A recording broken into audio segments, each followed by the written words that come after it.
Thank you, Mr. Hoyer. I now recognize the ranking member of the full committee, Ranking Member DeLauro, for her opening remarks. Thank you. Thank you, Chairman Joyce, and thank you, Ranking Member Hoyer, for holding this vital hearing. Director Vought, good afternoon.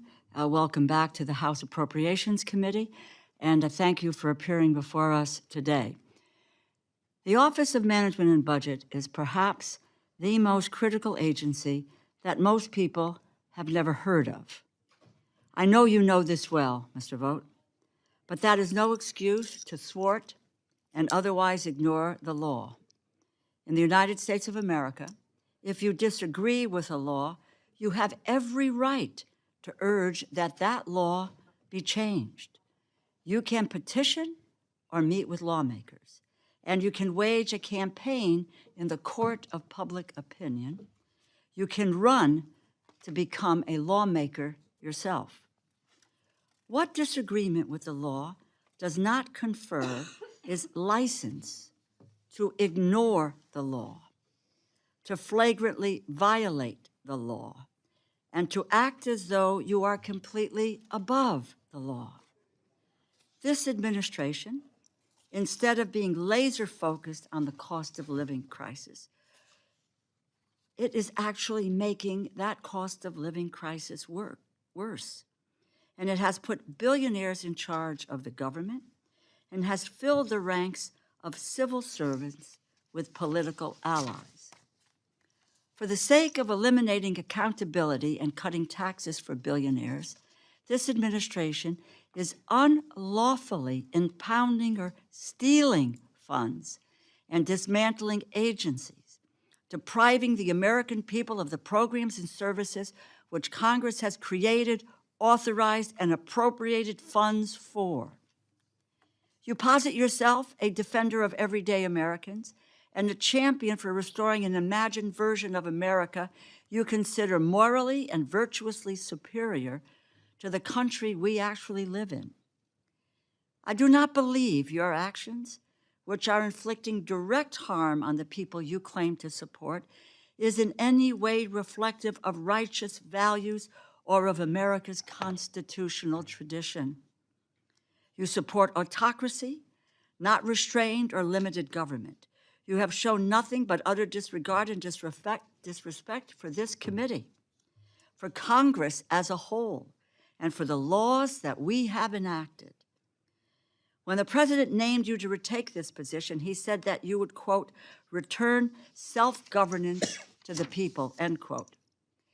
Yet, you have demonstrated contempt for American taxpayers by gleefully ignoring lawful requirements to provide them and their elected representatives in Congress the most basic information as to how their tax dollars are being spent. During your current tenure, the president has yet to submit a full budget. When it finally arrives, you will have led the most delayed presidential transition for any OMB in history. Despite your shortcomings at OMB, you fashion yourself the acting head of the Consumer Financial Protection Bureau. You have been very busy there, but so far your biggest achievement has been increasing at least 45 million Americans' credit card bills by hundreds of dollars annually by reinstating predatory fees. You have ignored requests from this Congress for information. You stood up the Republican leadership of this committee, several of whom are here today. And you have mocked the Government Accountability Office for affirming what everyone in this room understands to be true. You are unlawfully impounding or stealing congressionally appropriated funds. Director Vought, the Constitution confers the power of the purse, the power to make appropriations in law, to the Congress. It is right there. It's Article 1, Section 9, Clause 7. The courts have repeatedly ruled that there is no inherent authority for the president to impound funds. The late Justice Antonin Scalia, not a liberal torchbearer, proudly proclaimed, as much in reference to the Supreme Court's decision in Train versus City of New York.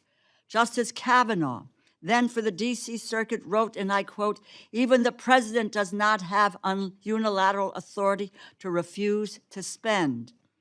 And Chief Justice Roberts, during his time at the White House counsel's office, stated, and I quote, "No area seems more clearly the province of Congress than the power of the purse." Let me just go back to our founding fathers on the Congress's power of the purse, to Alexander Hamilton. And I quote, "Where the purse is lodged in one branch and the sword in another, there can be no danger." You are not just on thin legal footing, Director Vought. You are living in a legal and historical fiction. You envision a king unbound by laws who rules by decree, who accepts lavish gifts from foreign governments, who fills public offices with ultra-wealthy and political allies, and who expels opposition and crushes dissent. This view of presidential authority could not be more un-American and more dangerous to our constitutional order. You contend that there are over 200 years of historical practice to support your position. This is a lie and fiction. I have reviewed your pseudo-history, and nearly every instance you claim supports your position of a president king, unbound by the American system of checks and balances, is either irrelevant or an exercise of discretion explicitly granted by the Congress in law. Presidential impoundment power is a myth. You do not just have to take my word for it. The Constitution, the courts, Government Accountability Office, and the American history would tell us you are breaking the law. Through the OMB funding freeze, which touched communities nationwide, you have attempted to seize control of the government and impound funds far beyond what is permitted by law. And in venues across the country, the courts have broadly, unequivocally told you, quote, "No, you do not have the authority. You cannot unfreeze unilaterally funding across the government that has been appropriated by the Congress." The courts are making clear that you grossly overstepped your authority. You have had your day in court, and the courts have rebuked you. They have said no, no, and no. None of this is surprising. Project 2025, which you co-authored, laid out your blueprint for concentrating absolute power, not just in the White House, but in your own hands. Your colleagues, secretaries, and heads of major agencies have testified before us in the last several weeks to exactly this point. Your office has promoted your own goals over and above the people President Trump has handpicked to run his administration. You have also said that you want to traumatize federal employees, civil servants, as if inflicting trauma and creating a culture of fear and doubt will somehow make this government more efficient. Mr. Vought, be honest. This is never about government efficiency. In fact, an efficient government, a government that capably serves the American people and proves good government is achievable, is what you fear the most. You want a government so broken, so dysfunctional, so starved of resources, so full of incompetent political lackeys and bereft of experts and professionals that its departments and agencies cannot feasibly achieve the goals and the missions to which they are lawfully directed. Your goal is privatization, for the biggest companies to have unchecked power, for an economy that does not work for the middle class, for working and vulnerable families. You want the American people to have no one to turn to but to the billionaires and the corporation this administration has put in charge. Waste, fraud, and abuse are not the targets of this administration. They are your primary objectives. I thank you, I thank the chair for his indulgence, and we look forward to your testimony. I yield back. Well, I thank you, Ranking Member DeLore. Thank you, Mr. Chairman. Mr. Vought, let me ask you about Medicaid. As you know, I'm the ranking Democrat on the Finance Committee. I've been perplexed by your views about Medicaid over the years because Medicaid is already an incredibly efficient payer within the healthcare system. So here we have this program. It helps with rest homes. It helps with workers. It helps with kids. It helps with disabled. The track record is it's efficient. Do you disagree with that? Well, Senator, thanks for the question. I think it's the extent to which Medicaid is now. Yes or no? Do you agree with the point that I'm making that Medicaid is efficient? Because I've read everything you've had to say about it. You're an influential figure. Your politics are different than mine, but I look at the merits of the arguments. And Medicaid is an efficient program that helps vulnerable people. And I want to know, do you think Medicaid is inefficient?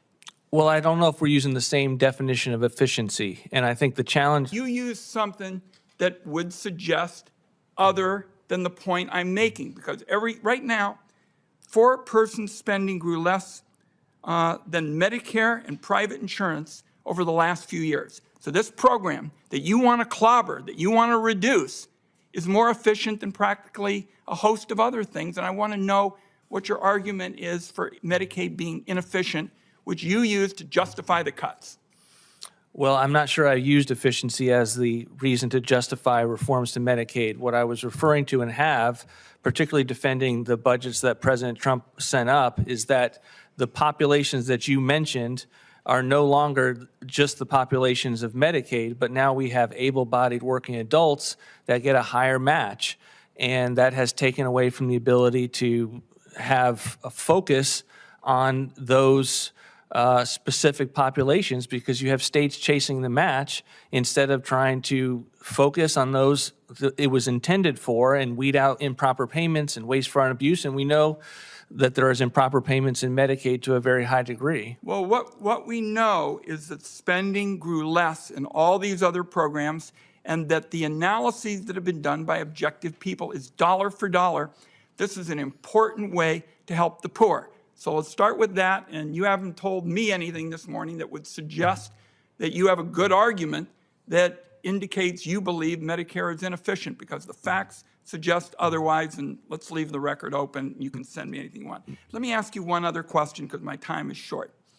I think the distillation of the Trump economic program is to give tax breaks to all the people at the top, and it's going to be paid for by these kinds of cuts in efficient health care programs like Medicaid and hunger programs and the like. And I'd like to know, does that concern you at all, that we have these values that are going to help the people right at the top, at the tippy top of the top, and we're going to cut these programs like Medicaid and hunger? Are those your values? Do you think that that's something that is in line with American values? Because I think we want everybody to have a chance to get ahead. Senator, I fully support the notion that we want everyone to get ahead, and we would not characterize our economic program that way. We think it's important to give people tax cuts at all levels. The president wants to extend those tax cuts. But what about the vulnerable people who are going to get hurt in the process? Because no matter how you try to reframe this is an efficient program, Medicaid, that serves some of the most vulnerable people in America. It's a lifeline for them, and the people at the top are, excuse me, the people at the top are going to get the benefits. And I gather that you don't have a problem with that. And I think most Americans want a sense of fairness that you're not offering today. Senator, I hope there's a better Medicaid program, and that Medicaid is an important program for the poor, and that they get a better health care as a result of the reforms that align the incentives so that states are doing everything they can to have the best programs that they possibly can, as opposed to expanding them unnecessarily. That hurts the federal taxpayer, and honestly, I believe hurts the people that the Medicaid program was meant for. If you have a way to show that you can make Medicaid more efficient, because right now it is clearly meeting the objective tests of using federal dollars in a smart way, and do it without hurting them, and perhaps, heaven forbid, you would take some of the money that's going to go to tax breaks for people at the top to do it, I'll be all ears. But right now, what I see is a path to hurting many more vulnerable people, and instead the money is going to go to the people at the top, and I don't think that's right. Thank you, Mr. Chairman. Senator Schatz. Thank you, Chair, Vice Chair, Director. Good to meet you. Thank you for being here. I'm going to try to get some clarity on numbers. In the package, you propose to rescind $500 million from the USAID global health programs that Secretary Rubio is trying to move to the State Department. That account funds a wide range of bipartisan priorities, and so I just kind of want to walk them with you, and you can tell me the extent of the cuts. So are you cutting funding for maternal and child health and Gavi or nutrition? And if so, by how much? Again, Senator, this account was structured to give you a reflection of the unobligated balances in those main accounts. We will have substantial global health funding how about, at the end. How about So the answer is. Family planning and it's PEPFAR. Hold on, I don't want to. Family planning and PEPFAR. Yeah, I don't want to talk over each other, okay? Sure. TB, malaria, polio, is there a cut there? And if so, how much?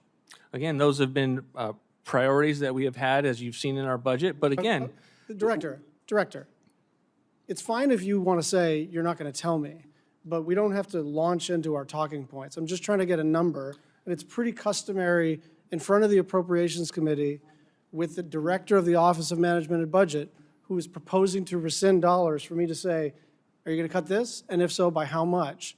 And I don't think it's actually a sufficient answer to say, we see unobligated balances and we'll either get back to you or not. So what about family planning? Are you cutting that? yes, How much? $500 million. Okay. Pandemic prevention? Again, there are two accounts for global health, $500 million for family planning and $400 million for PEPFAR. The extent to which you want us to be specific is not a test and a standard in which you hold yourselves up to with regard to appropriations bills. You don't ask us to say, we don't ask the Congress to say we want a rack up of every grant and recipient in every specific line item and program. We work with the allocations that you give us, and there's obviously back and forth as it pertains to the interactions between the So how- legislative and executive branch. Yeah, We've given I you got the it. extent I to got which it. the Yeah, yeah, I formal, the top line accounts are impacted, We're and the li- main story is Sir, the we're extent to limited on which the time. unobligated Could balances we- are flush. Could we please take turns? Thank you. You're proposing to rescind $1.3 billion in addition to $1.5 billion in emergency funds that you said you won't spend for humanitarian assistance. The big chunks of this are Sudan, Syria, Ukraine, and DRC. And those are roughly equal amounts that we're currently spending. Are you planning on distributing the reductions equally among those four baskets? Do you have an idea of which of these humanitarian crises are going to get less funding? Or do you consider that your prerogative to decide after we enact this rescissions package? Again, we are looking at the flexibilities that you've given us with an Can I just, appropriation. do you think it's your prerogative to decide which of these to defund, or do you think it's the legislature's prerogative? You all write appropriations bills. You have allocations that are set in those appropriations bills. We take an assessment as to what is there in terms of unobligated balances, and we make a decision as to what is necessary. But the notion, unless you've written into the law, in terms of your statutory expectations, there is great flexibility there, and much of, I think, quite frankly, the fake news this year has been the extent to which we are pursuing our flexibilities into the law to make sure that funding is aligned with our priorities. Let me try it this way, Director. It's plainly true that you're exercising your authorities to the maximum extent of the law, and then we can have an argument about whether or not you're exceeding your statutory and constitutional authorities. But it's certainly within the prerogative of the legislative branch when considering a rescissions package to say, this thing isn't specific enough for me to vote yes. This is actually our call now. And if you're not going to give us any specificity and say, look, we've got the authority to ignore you, that's actually true. And then we've got the authority to reject this package. Thank you. Senator. So, Senator King. Thank you, Mr. Chair. Congratulations on the nomination, Mr. Vought. I want to go back to the comment that Senator Warner read to you. There's 140,000 federal employees in Virginia. And you gave a speech that got a lot of attention when you said, we want bureaucrats to be traumatically affected. When they wake up in the morning, we want them to not want to go to work because they are increasingly viewed as the villains. Now, I pay attention to the way people say things because there's a million ways you can make a point. And the way you choose to make a point tells you something about the person. There's a wonderful, since I had an Old Testament reference over there, I'll go to a New Testament one, Luke 6:45. From the fullness of the heart, the mouth speaks. We want people to be traumatized. We want people to be traumatized. I've heard a million people in this room give speeches about we want to cut the budget, we want to reduce federal spending, want to deal with the deficit, but I haven't heard anybody give a gleeful speech about traumatizing the federal workforce. You don't want federal air traffic controllers going to the airport traumatized, do you, Mr. Vogt?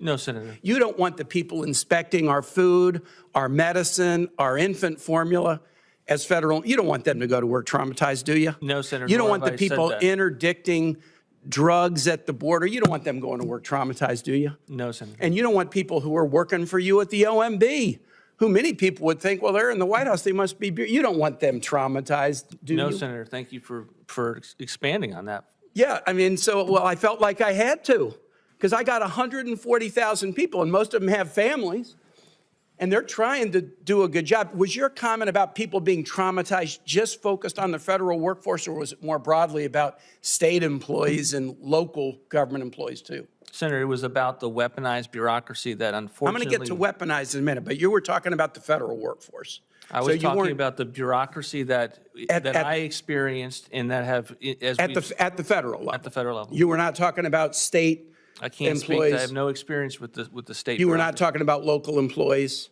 Was not. Your mother was a public school teacher, correct? Yes, Senator. So you were talking about you want the federal workforce to be traumatized. Bureaucracies. I like a lot of presidents. I'm a Lincoln fan. Are you a Lincoln fan? Yes, Senator. Lincoln spoke to a nation at war, and he said, with malice towards none and charity towards all. And he was saying that to the North and the South. He didn't say, we want you to be traumatized. He was a bridge builder and a unifier, and that's what public servants should be. They shouldn't gleefully be wishing trauma on people who are trying to serve their fellow man. I want to get to woke and weaponized. You were the president of the Center for Renewing America, and the think tank produced a 2023 budget proposal calling a commitment to end woke and weaponized government. Do you remember that? Yes, Senator. And that's the correct title? Yes, Senator. It's 104 pages of details to end woke and weaponized government, and it proposes deep cuts to the SNAP program. Is providing nutrition assistance to low-income kids woke and weaponized? Senator, I'm not here to talk about the budget that the center put out. I'm here on behalf Yeah, but of the president. you just said you did that. I want to know what's woke and weaponized about providing food assistance to low-income kids. Well, again, I'm not here on behalf of my center, on behalf of the president. I know being that, his nominee. but this is your work product. I mean, you can say it's not woke and weaponized, or you can tell me why it's woke and weaponized. I don't think SNAP programs or benefits for kids are woke and weaponized. You agree with me? When we refer to the federal government being weaponized, we're referring to bureaucracies that. Okay, so you're continue. not you didn't include SNAP. You proposed to cut SNAP, but you're not saying it's woke and I am, weaponized. again, I am not going to answer questions about the Center for Renewing You America's propose product. deep cuts to Pell Grants. Is helping kids pay for college and helping their families, is that woke and weaponized? Again, I'm not here to defend the Center for Renewing America's I get it budget. that you're not here to defend that work product, and I can understand why. You propose deep cuts to Medicaid for millions of low-income families. Why is that woke and weaponized? You propose undermining health insurance. Why is that woke and weaponized? Eliminating tenant-based rental assistance. Why is that woke and weaponized? Eliminating the low-income housing energy assistance program. This was all in your document about ending woke and weaponized government. Okay, let's see. We want to traumatize federal employees, and then we want to take all these programs that help everyday people who are struggling and cut them because they're woke and weaponized. Those are your words, not mine. From the fullness of the heart, the mouth speaks. I yield back. Senator. Great. Thank you, Mr. Chairman, and thank you, Director Vought, for being here. I think you said the president supports the big bill that was passed out of the House, correct? And I think you also said the president does not support cutting Medicare. Correct. Okay, so in the bill, there's a $500 billion cut that gets triggered to Medicare. So I know a number of the people who voted for the bill are starting to read it now and finding there's parts they don't like. You might want to take a look at that provision. As you know- That's okay, that's okay. I only have you don't want the 5 minutes. explanation? I didn't ask you the question, did I? I'm asking you a question, though, since we didn't have your remarks this morning. I think we got them this afternoon.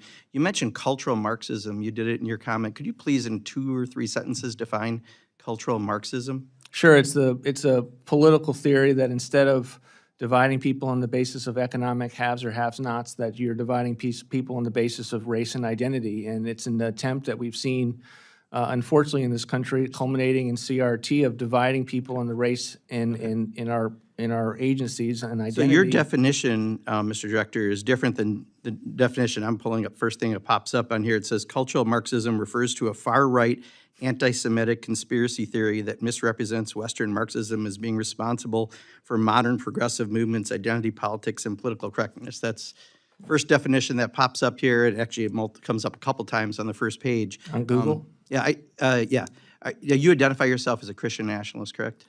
Look, I'm a Christian. I don't think my faith should be a subject for this. No, I just asked you a simple question. Do you identify as a Christian nationalist? No, this is a Christian. good enough. My faith is about is one of an evangelical Christian faith. That's okay.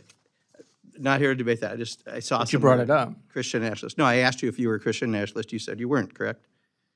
These are debates in the think tank world that we have Okay, about that's what all it right. means to Stop, be a please, Christian nation. Mr. It's not about what Mr. I've been, Director, that's I've not the been question asked. I asked. I've not Okay, been so asked to talk about that. you support the efforts of DOGE. You mentioned Steve Davis, and I know we talked about trying to bring the director of DOGE in here, and that would be very helpful. Problem is, I just read he's also leaving with Elon Musk. So who's in charge of DOGE? If the guy who is taking over after Elon Musk, who just left, and he's leaving, it sounds like this is a bit of a circus. Who's in charge of DOGE? The cabinet agencies that are in charge of the DOGE consultants that work for them are fundamentally in control of DOGE. Oh, that's an answer only a mother could love. All right. So you support the efforts of DOGE, I understand. Is the federal government currently spending less this year than it did last year? No, it's not. Great. And part of that is because you've sent us a rescission package worth $9 billion that goes after Big Bird and Cookie Monster, but you've added $200 billion to defense and homeland security. You've also, the bill that you just said the White House supports is going to add, depending who you talk to, $2.4 trillion to $5 trillion to the national debt. It's going to make somewhere between 11 and 16 million people lose their health care. I know you said on a Sunday morning show no one will lose coverage as a result of this bill. Is that still your standing? Which one of those would you like me to take? The one I just asked. I'll ask it again. I'm sorry if I The wasn't bill does clear. not lead to less coverage for Medicaid beneficiaries. It has improper payments, so- and it leads to the fact that people who are ineligible because they're illegal aliens or because Illegal they're aliens unwilling do to not work. get federal dollars from Medicaid, correct? That's not true. They get them in many different states, including California. Federal dollars? Federal dollars They using get state provider. dollars. State can provide it. Are there any federal dollars? Congressman, How many because federal of- dollars then, since Congressman, you're be- the expert, how many federal Congressman, dollars go because to of- funding illegal aliens getting Medicaid? Congressman, because of the It's money a question, laundering. it's a number. It's a question, it's a number. How many dollars go to illegal aliens, federal dollars for Medicaid? It's a simple Congressman, question. It is not actually a simple question because All your Congress. secretaries have a hard time with simple questions lately. I got to tell you, it is a don't simple. pose simple But you were saying that that's true, so we will. If you can get back to us with that amount, how's that sound? How much federal dollars? are I'm going happy to get back to you about how the bill works and getting rid of the money laundering So schemes a that lot of state people use. disagree with you. The CBO disagrees with your analysis. Yale and Penn said 13.7 million people will lose health insurance. You also said this won't increase the debt. Is that correct? The It bill will won't not increase the debt. It will lead to So reduced there, deficits. the and Cato debt. Institute disagrees with you. Moody's disagrees. The CBO disagrees. Senator Hawley and Senator Rand and Senator Collins disagree. Elon Musk disagrees. Virtually everyone on this side of the aisle. So you're saying everyone is wrong, but you are the right one, that this does not increase the debt? I'm saying that all the watchdogs, including the Congressional Budget Office, use a skewed vision of a view of what the baseline is. They were less base- than a few percent wrong last time on your tax bill when they predicted it almost dead on. So you're saying this time there's significant changes and they don't know what's going on and only you do, is that correct? I'm stating that they use a baseline. You disagree with the Cato Institute Yes, and Moody's yes. and Senator Hawley? Senator Hawley has a view as to the Medicaid programs that we are working with to articulate why we believe that these reforms do not hurt the beneficiaries that are involved. I'm over Chair time, but now I'll appreciate recognizes it next Mr. round. Edwards. Senator Reed.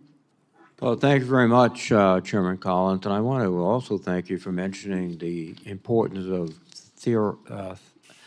therapeutic foods for children across the globe. We have a production company, Adicia, in Rhode Island, and they have witnessed stop and go, funds cut off, supplies waiting in the air warehouse, rather, while children are starving. And that's not something to take pride in, Mr. Vought. But that's been the result of your activities. I also want to make a point that my colleagues have made too. To get our appropriations through, you need 60 votes. You need a bipartisan coalition of people. And if we do that, we can't turn around and then on a partisan basis of 50 votes undercut it. Because we have to maintain, for our own, I think, congressional integrity and continuity, we have to maintain what we put together in a difficult process. And I think that's a point that Senator Collins and Senator Murray have both made. And then what we see emerging, Mr. Vought, frankly, is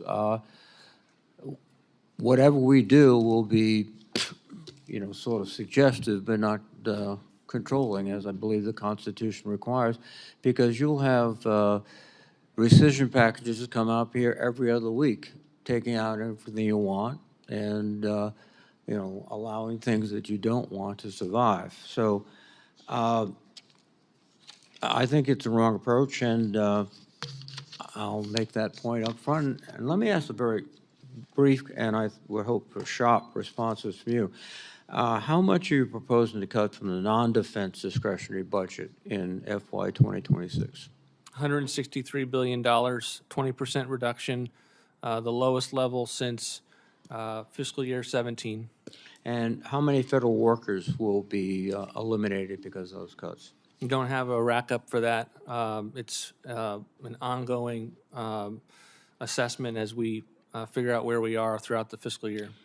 Well, I mean, published sources indicate over 100,000 people in non-defense agencies. Now, what's the budget request for OMB this year? We have about a $120 million budget request. I think you're getting at that it's an increase, and we believe that's absolutely vital. You look at us from the standpoint of the work that we do, the extent to which the debt continues to grow, the extent to which we are putting forth recommendations and in charge of the deregulatory agenda, in the same way that we are trying to plus up Coast Guard and try to plus up ICE agents.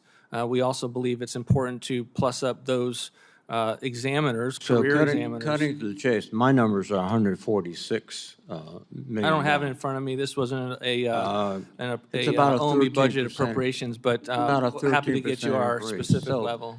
You're here telling us we have to cut all these programs, while at the same time we have to significantly increase the budget of OMB, adding 20 full-time employees while we cut hundreds of thousands from the rest of the government.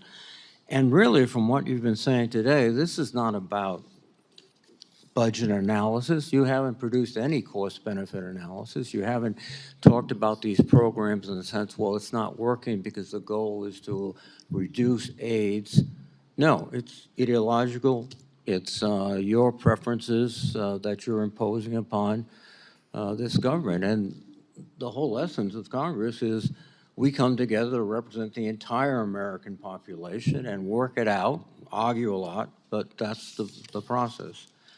And it's just ironic that you're building a backroom empire in OMB as you decry that constantly in the public sphere. I think it's a Now, fact- let me, yeah, fine. Because time is low. You are running the Consumer Financial Protection Bureau, correct?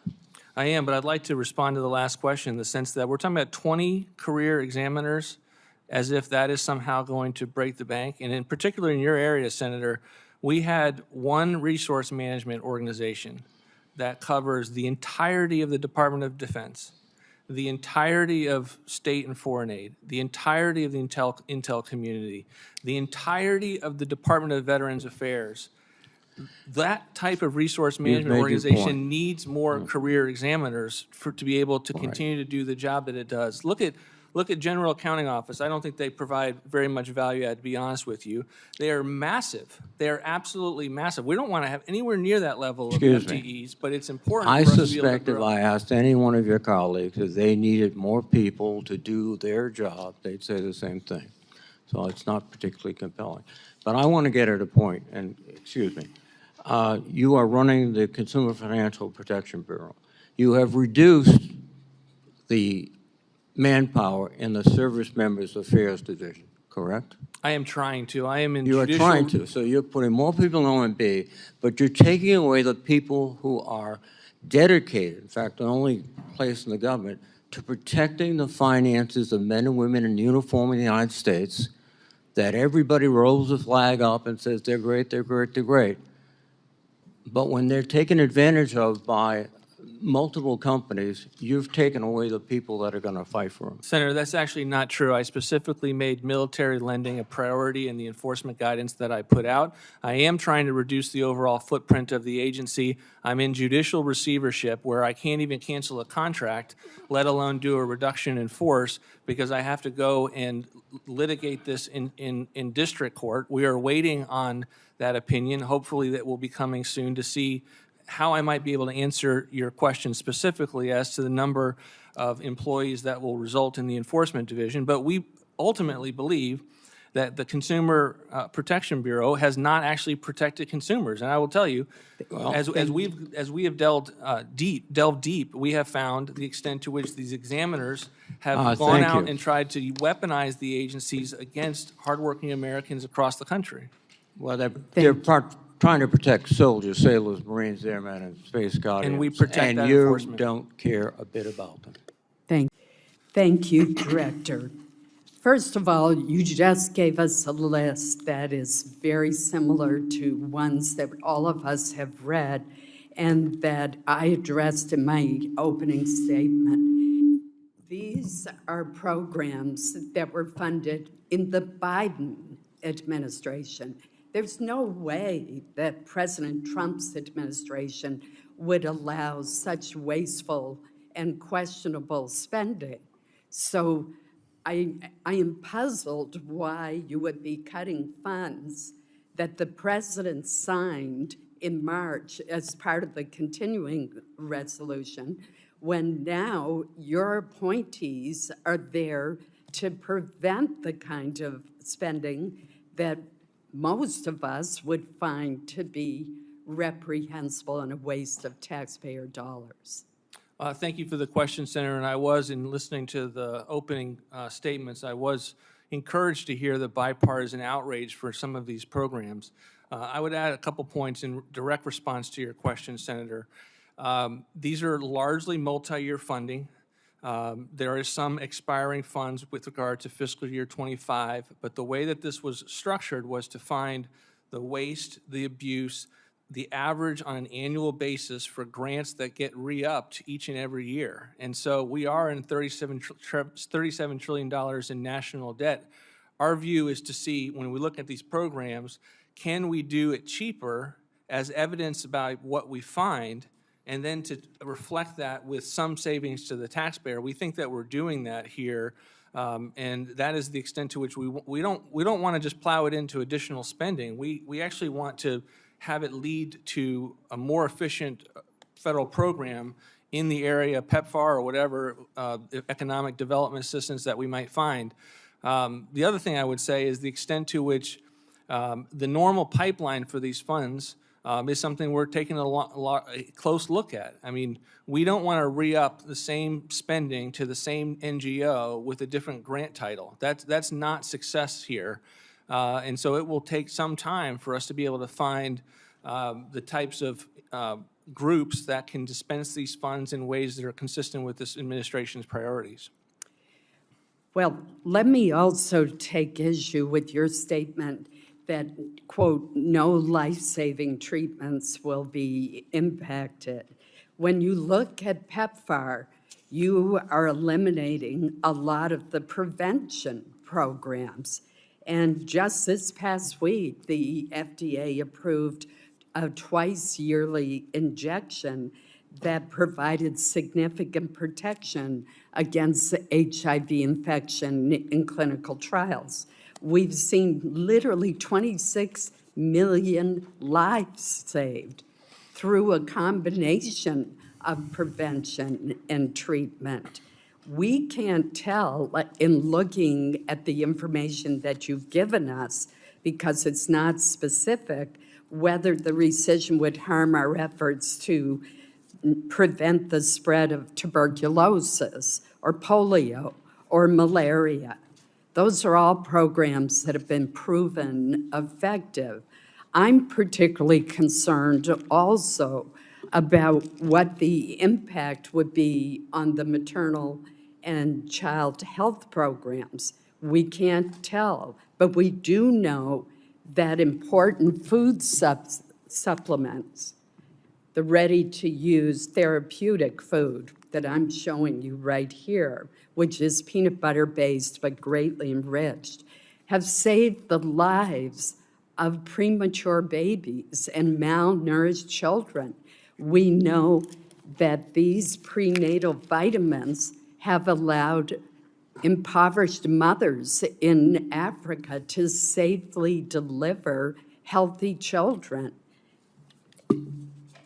These are not only the right thing to do for humanitarian reasons, but they're incredible instruments of soft power. So let me ask a specific question. Does your rescissions package cut the life-saving multivitamins for pregnant mothers and the food supplement that's used for malnourished children? No, we apportion that funding consistent with this administration's priorities, and that funding is flowing. What we are getting at is preventative, and I do put it in air quotes. I'm not saying there's not good preventative care, and the example that you gave with regard to drugs that are being approved just this week in FDA are in another category of drugs that will largely be protected, certainly will under this rescissions bill. And again, there's $10 billion left for PEPFAR, even if this rescissions bill were to pass.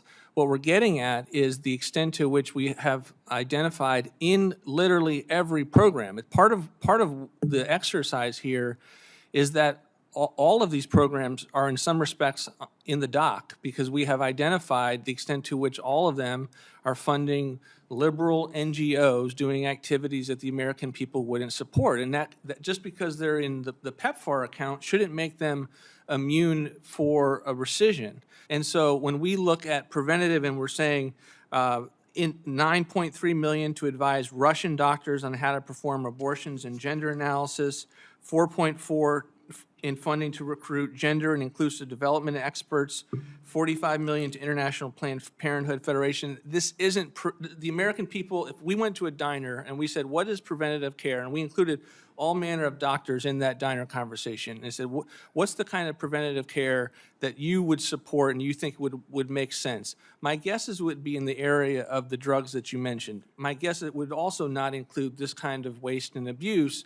This is actual savings to the taxpayer that we could recoup, and at the end of this rescissions package, still have $38 billion in unobligated balances, $10 billion in unobligated balances for PEPFAR. But Director, those kinds of wasteful expenditures are not going to occur in this administration.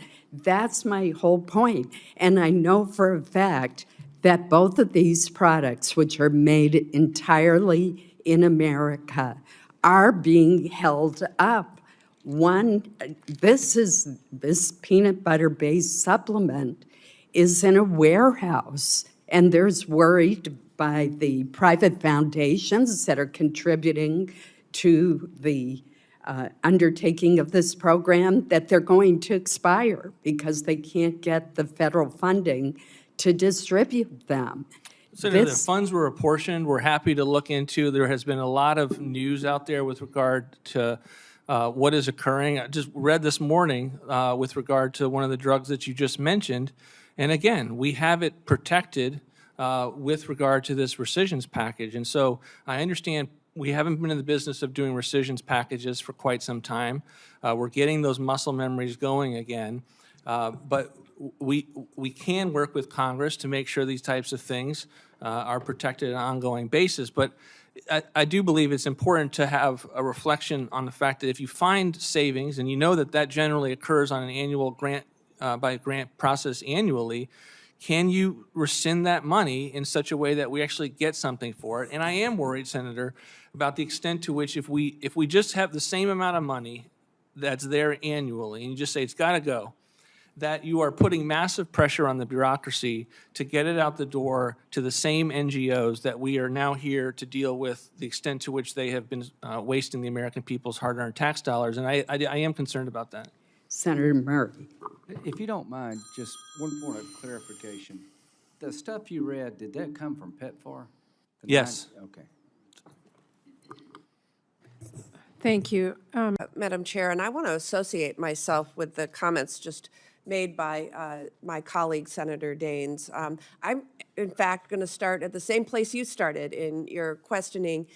The rescission package before us today would hurt communities that all of us have the privilege of representing. There are 120 rural public media stations that receive at least 25% of their revenue from the Corporation for Public Broadcasting. Members of this committee represent nearly 2/3 of these stations, including WOJB, serving northwestern Wisconsin and beyond, from the Lucoutere Reservation in Hayward, Wisconsin. My question for you, did you analyze the impact of this rescission proposal on local public radio and television stations, yes or no?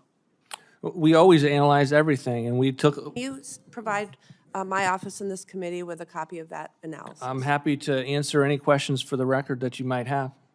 I'd like to see the copy of your analysis. That's what I'm asking. We conduct analysis all over the place. As it pertains to the questions that you might have for the record, I'm happy to respond to them. Very good. Congress spends months negotiating appropriations bills so that they can and almost always do garner overwhelming bipartisan support. I was so proud on this committee to see our committee send most of our subcommittee bills out with near unanimous endorsement. And so the committee comes together in a bipartisan manner to invest in our nation's most valuable asset, our people. We put the people we represent ahead of partisan politics and invest in our nation's economic development, public health, and national security. Passing partisan rescission packages to undo bipartisan appropriation bills will fundamentally change the work of this committee and Congress. We write these bills to invest in programs that we, the elected representatives of our state, know are important for our communities. Like any bipartisan agreement, there's always things that I don't like and things in it that my Republican colleagues don't like. But regardless of who is in the majority, we can't negotiate bipartisan deals if the majority walks back on those agreements months later. That is precisely why rescission proposals like this haven't been enacted in recent history. If there are changes to be made to appropriated funding, the levels of funding or what it is spent on, those should be made through the appropriation process. That is why this committee exists. So, Director Vought, you have said that OMB could send up multiple rescissions packages or just outright impound funds. Right now, the Department of Labor is not committed to spending fiscal year 2024 funding for 2024 funding for congressionally directed spending projects as a June 30th deadline quickly approaches. Would congressionally directed spending projects be eligible for a rescission proposal under the Impoundment Control Act? Senator, thanks for the question. We are aware of those funds. We are not there yet, and they have a unique fiscal year, the end of June. Yes. We are under a programmatic review. We still have time to obligate those funds. There are and 129. we are looking very carefully Five. at those programs to make sure that they are consistent with the president's priorities. These are congressionally directed spending requests from members of this committee on a bipartisan basis that this committee approved.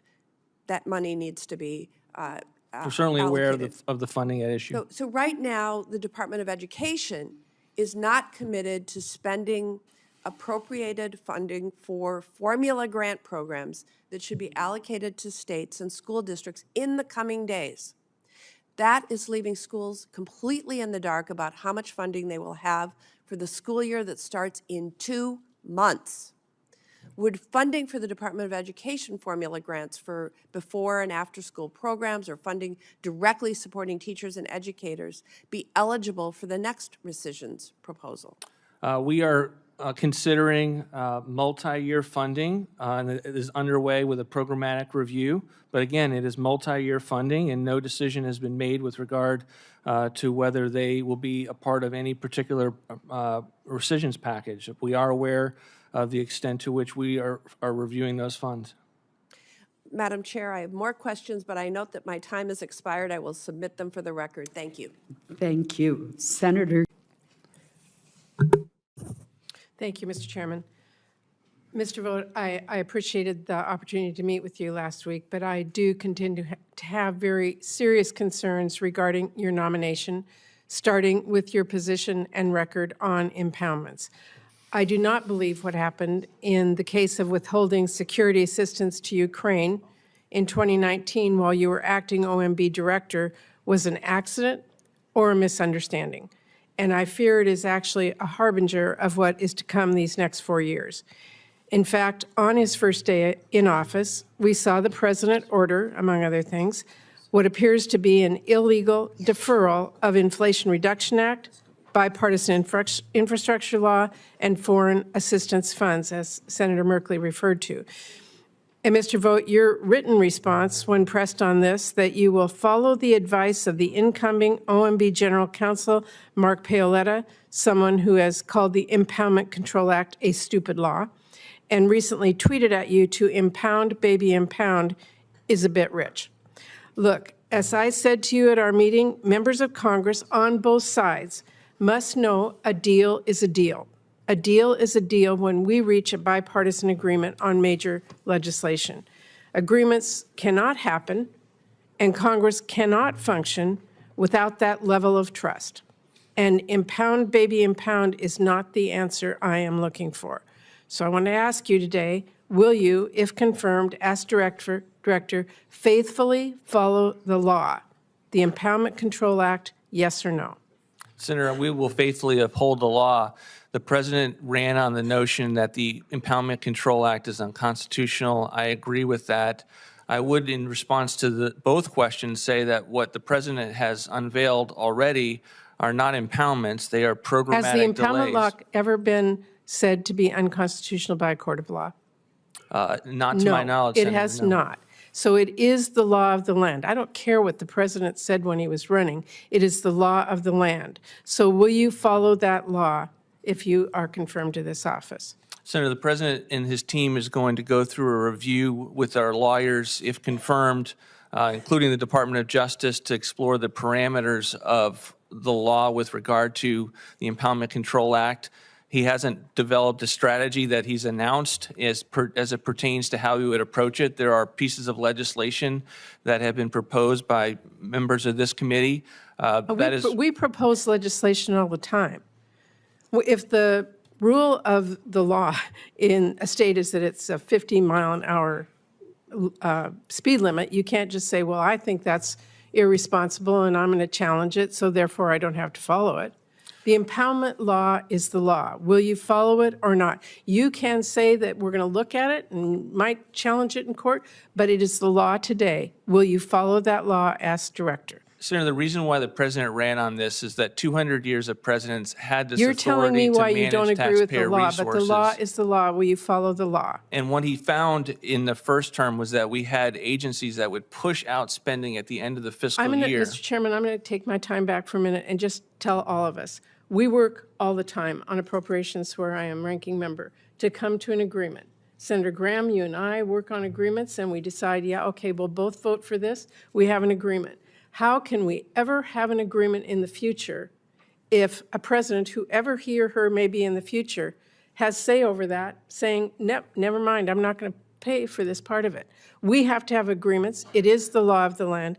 And I have to say that your answer to this should be disconcerting to every single member on this committee. I have a minute left, and I want to ask you another important question to me, because as director of the powerful Office of Management and Budget, your job will not be merely to execute the president's agenda. It is also to advise the president on policy, as you've made clear. So I want to ask about women's health policy. You were a lead author of the Anti-Abortion Project 2025. You were also caught just a few months ago saying that when it comes to abortion, you, quote, want to get to abolition. Now, everyone should understand that abolition means zero abortions under any circumstance whatsoever. So, Mr. Vought, you have said that you don't believe in exceptions for rape, for incest, or life of the mother. Is that your position? Senator, my views are not important. I'm here on behalf of the president as Well, his nominee to restore fiscal accountability. I'm asking you a question under oath, sir, because you want to be director of an office that will advise the president, and we have a right to know your views. Will you answer the question? I will, Senator, because it's consistent with the views that the president ran on repeatedly. He made his views very clear on abortion with regard in the last election. Even in the case of rape, incest, life of the mother. That is his view, and I will strictly abide by the president's view, and that will be a general theme throughout this entire hearing. My view of the position is that you come into an administration and you do what the president ran on, what the president's viewpoints are, and you take that viewpoint and you don't need dispense to it say throughout anything the else. agency. My time is up. It's very clear what your stance is on this, and people in this country, women and men alike, should know that. Mr.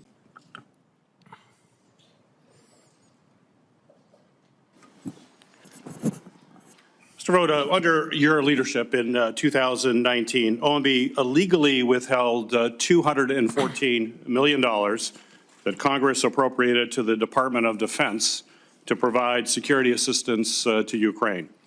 The Government Accountability Office concluded that OMB's actions were a violation of the Impoundment Control Act, and that your actions then forced Congress to reappropriate the funds. Just 4 years ago, you told this very committee that under your leadership, OMB would abide by the Impoundment Control Act. However, your past actions and public statements suggest that you may not follow this law in the future. So my question for you, sir, is if you are confirmed as OMB director again, do you commit to follow the law and allow OMB to withhold funding from, and not allow OMB to withhold funding from programs that Congress has appropriated? Senator, thanks for the question. I will always commit to upholding the law. I disagree with the characterization of the General Accounting Office. My time at OMB, we followed the law consistently, and we will continue to do so. So that you can withhold funds that are appropriated by Congress? You think that's within the law? Again, Senator, we did not hold inappropriately funds. We were engaged in a policy process with regard to how funding would flow to Ukraine. We released the funding by the end of the fiscal year. Do you believe the Impoundment Control Act of 1974 is the law of the land that you must follow? It is the law of the land. As you know, the president has run on that issue. He believes it's unconstitutional. For 200 years, presidents had the ability to spend less than an appropriation if they could do it for less. And we have seen the extent to which this law has contributed to waste, fraud, and abuse. But as it pertains to the parameters of how we would use that, that's something that his team will have to consider when they are confirmed in these roles. So you know that the Impoundment Control Act has created a process that's been held by courts over and over again. Courts in Train versus City of New York have consistently rejected attempts by presidents to withhold funds unless Congress clearly allows it. In Clinton versus New York also determined that laws which allow the president to unilaterally cancel appropriations are unconstitutional. Correct me if I'm wrong, but is there anywhere in the Constitution that gives the OMB director to determine whether or not a law is unconstitutional? Again, there are 200 years of practice by the presidents of the United States have used So you're this. saying these courts are wrong? That's fine if they're wrong, but these are the laws of the land right now. I'm aware that they are the laws of the land and the caseload that is on the books, and this is something that the administration will consider when they are in these roles, if confirmed. So you're going to continue to challenge and break the law going forward? Sir, I'm not going to continue to break the law. I'm giving you my commitment to uphold the laws of this land. This And administration. these court precedents, you don't care about the court precedents? No, sir, that's not what I've said. I've said that the president has run on the issue of impoundment and has reminded the country that 200 years of presidents have used this authority, and will be developing our approach to this issue and strategy once his administration is in office. Okay, well, as a member of the Senate Appropriations Committee that I am on, in addition to this, I've worked very hard with colleagues to negotiate in good faith and reach bipartisan spending agreements. And I'm concerned about your actions and statements about the president going to be able to unilaterally refuse to spend money that Congress has appropriated. I get it, he ran for office, but that doesn't change the Constitution. There are other processes that we have to go through. We don't allow presidents to act outside of the Constitution. I would certainly hope you'd advise the president that he is also bound, that he will take an oath of office here in a few days to uphold the Constitution, and we have to abide by that, not because you just believe something. There is a process to go through. But my question is, how will Congress be able to negotiate in good faith if the president is simply able to disregard the bipartisan laws that are passed through the appropriation process? How do we negotiate with someone who says, I'm just going to do what I want, to the hell with the Constitution? Again, Senator, I think that's a mischaracterization of the president's viewpoint on this matter, and it is not something in which would impact bipartisan negotiations, notwithstanding anything that he announces with regard to impoundment. So if the president can refuse to spend appropriations passed by Congress, wouldn't he now just basically have the power to simply pick all the winners and losers who receive government funding? He has all that power. No, of course not. But again, I'm not going to get into the parameters of the power that it requires a policy process by his incoming team. Very concerning. Congress has granted the president broad authorities to respond to real emergencies and crises, like pandemics and natural disasters. However, past administrations of both parties have unfortunately abused these authorities, as the chairman and I have noted. In fact, Senator Paul and I have worked together on bipartisan legislation to curb the abuse of presidential emergency powers and reassert proper congressional oversight. And I'm deeply concerned about reporting that indicates that you designed the plan to abuse the National Emergency Act to circumvent laws passed by Congress by moving military construction money to build the border wall. Do you commit, so my question for you, sir, is do you commit to not recommend the use of presidential emergencies to accomplish the president's policy agenda? Senator, with regard to that instance in our first term, we were specifically using the transfer authority that had been provided in the language of the Department of Defense Appropriations to be able to transfer that authority to the Army Corps of Engineers for its use on the border wall. It was specifically a transfer authority that Congress had given the president in the underlying appropriation. There was you circumvented the laws. I think it's pretty clear. My question is, next question and last question here in remaining time, will you support efforts to rein in presidential authority and ensure that Congress has a rightful say, in the use of emergency powers? Will you support those efforts? I'm not going to speak on future legislation, but the administration will review anything that comes to their desk, and OMB will have a definite role in reviewing that legislation, as you know, in terms of our enrolled bill process for the president. So, very simple question. Do you believe Congress has a rightful role in the use of emergency powers? Again, Congress provided the laws that the president uses to declare emergencies. If Congress wants to make changes to those laws, that's their prerogative to do, and the administration will consider those and have a position if those bills get to his desk. Thank you. When I cut a deal with Chair Collins or Senator Graham or any of my Republican colleagues, there may be parts of it I do not like, or they do not like, but we know what we agreed to and passed into law is something we can count on. And that is absolutely essential to getting the 60 votes to make this appropriations process work. But what we are here today talking about is one party rescinding funding provided with 60 votes with just a simple majority. And if that becomes the new normal for how this body operates, that is going to make our appropriations bills extremely hard to negotiate. So as we consider this package, this committee deserves to understand the whole picture of this administration's plans before making a decision on this request. So if this package passes, do you intend to send more rescission requests to Congress? Senator, that's up to the president. It's certainly an option. It's an option that I've stated publicly that we will strongly consider, but that's up to the president. And it's, we will take that on a week-by-week basis. But there is more, honestly, than $9.4 billion that we've identified. There's $163 billion in fiscal year 26 that we have identified for less spending than So these prior are bills budgets. that this committee approved on a bipartisan basis. How many packages are you talking about, and what are they? Again, we have no decisions on those have been made, but we do want to see how successful this effort is. When I went through the confirmation process, you specifically were reminding me of the Impoundment Control Act's process to be here and to bring forth rescissions if we find waste, fraud, and abuse, and to give Congress an opportunity to vote on those, and that's what we're here to do. And, Well, and again, I think you're also making a point about process.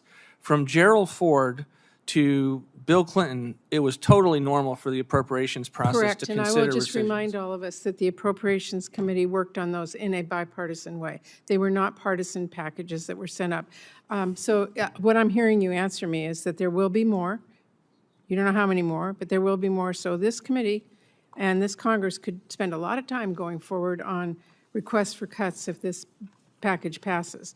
Director Vought, when asked about this request, you have said that no matter how Congress acts on this request, impoundment is still, quote, on the table.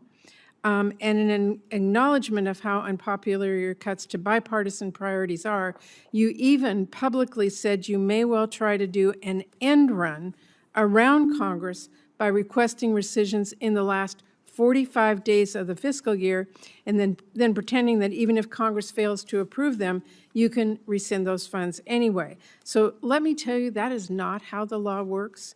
The president does not have a line item veto, much less a retroactive line item veto. Your notion of this pocket rescission defies common sense and, by the way, the plain text of the law. Director Vought, will you commit to this committee that you will not attempt to do an end run around Congress with this so-called pocket rescission, something members on both sides of this dais have made clear is outright illegal? Senator, there's a lot of mischaracterizations into my previous comments. I would just say that we believe that we have, under the law, numerous options with regard to how to achieve savings, including rescissions that are timed at the end of the fiscal year. General Accounting Office has articulated that earlier in the life of the This should Impoundment be a Control Act. yes or no, and what I hear you is all kinds of word salad to make sure that you are letting us know that you intend to do things that are outside the intent of the law. And it has also been reported that you are considering sending Congress a massive deferral package under the ICA in an attempt to run out the clock and avoid legal scrutiny of this administration's illegal freeze before ultimately impounding the funds at the end of the fiscal year. Can you commit to this committee that there will be no deferral package? We certainly are aware of the deferral provisions in the Impoundment Control Act. There are specific statutory requirements there that if we are in a situation where funds may meet those definitions, they are certainly on the table. But again, we have made no decisions. The president has not made any decisions with regard to those different tools that exist. And so I'm here to talk about one package. I There's been one understand that, but decision I- on one package, $9.4 billion. Director Vogt, I just want to be clear to all of us about what's going on here. You are actually telling Congress, in total disregard for Congress's Article I powers, that you and the President will just impound or rescind funds that you don't agree with on your own. And Congress, I will say to all of my committees, should not stand that from this president or any president in the future. And I think that's really important as we consider this. Quickly, Director Vogt, to justify the $8.3 billion you propose in foreign assistance, you've argued that these funds were used by the Biden administration for woke programs or things not aligned to Trump priorities. That's not how this works. Whatever the Biden administration may or may not have done, most of what you are proposing, as has been talked about here, to rescind is Congress provided this administration in the FY25 CR, the same CR that President Trump signed into law in March. And while Congress has provided instructions for target countries and sectors and purposes, this administration has flexibility to determine how best to meet those bipartisan objectives. So you are waving around a tiny cherry-picked list of past initiatives funded by those accounts. It's irrelevant when the simple fact that you and this administration now determine how those funds are being provided by Congress and are specifically put to use. And yet, conveniently, you have not spelled out for this committee and the public what you plan to cut if this package passes, even if you ask us to vote on it. So will you tell us specifically, and I'm asking you two questions, tell us specifically which global health programs, malaria, TB, polio, funding for Gavi, are you going to cut? Again, we have two main reductions in global health. Can you tell us specifically We have on any of those $500 today? million for family planning and $400 million to PEPFAR. Those But are you're the, not going to tell us which programs. Okay. Will you tell us specifically where the Philippines, Pacific Islands, Jordan, you're planning to undermine American interests? of course not. We've been very clear in all of the administration's priorities that all of our commitments with regard to Jordan and Egypt are maintained. Again, we have My looked at time ways. is out, but I assume you're unwilling to share which humanitarian crisis this administration plans to walk away with, which is what we would be voting on, and that is critical information. Senator, there's no difference between how we've constructed the rescissions based on how you all, when you send the original bills up in terms of the allotment account. And I just would like to say this is my first time with the Appropriations Committee. I don't think there's a more important principle than the notion of the congressional appropriations power in ensuring that federal agencies cannot spend without an appropriation from Congress. I think that is paramount. It's linked with the Anti-Deficiency Act, which is one of the most important statutes that we are the ones that work on at OMB. And so I think that the extent to which that is understood properly for the record is something that I want to make sure I had an opportunity to say. Thank you. Senator Slotkin. Thank you, Mr. Chairman. Looking forward to working with you. You know, I'm a former CIA officer and Pentagon official. I did 3 tours in Iraq. I worked very proudly for both Democrat and Republican administrations, including in the White House of both. I'm also a Democrat who won in a Trump state, right? A state that we were both on the ballot. You know, I think what's interesting is we don't have to guess how you'll be in this job because you've been in the job before. You are kind of the ultimate Washington insider. You've been in for 26 years in this town. You've been on the Senate. You've started a think tank. You've been in and out of different policy jobs. So you're definitely of this town, and you clearly know the rules well of this town. You've said, and I agree with you, that a budget is a reflection of president's priorities. I think the thing that was really disturbing as a Michigander was one of the things you did 3 out of the 4 budgets that you prepared last time was zero out the Great Lakes Restoration Initiative, this huge program to maintain the Great Lakes, 20% of the fresh water of the world.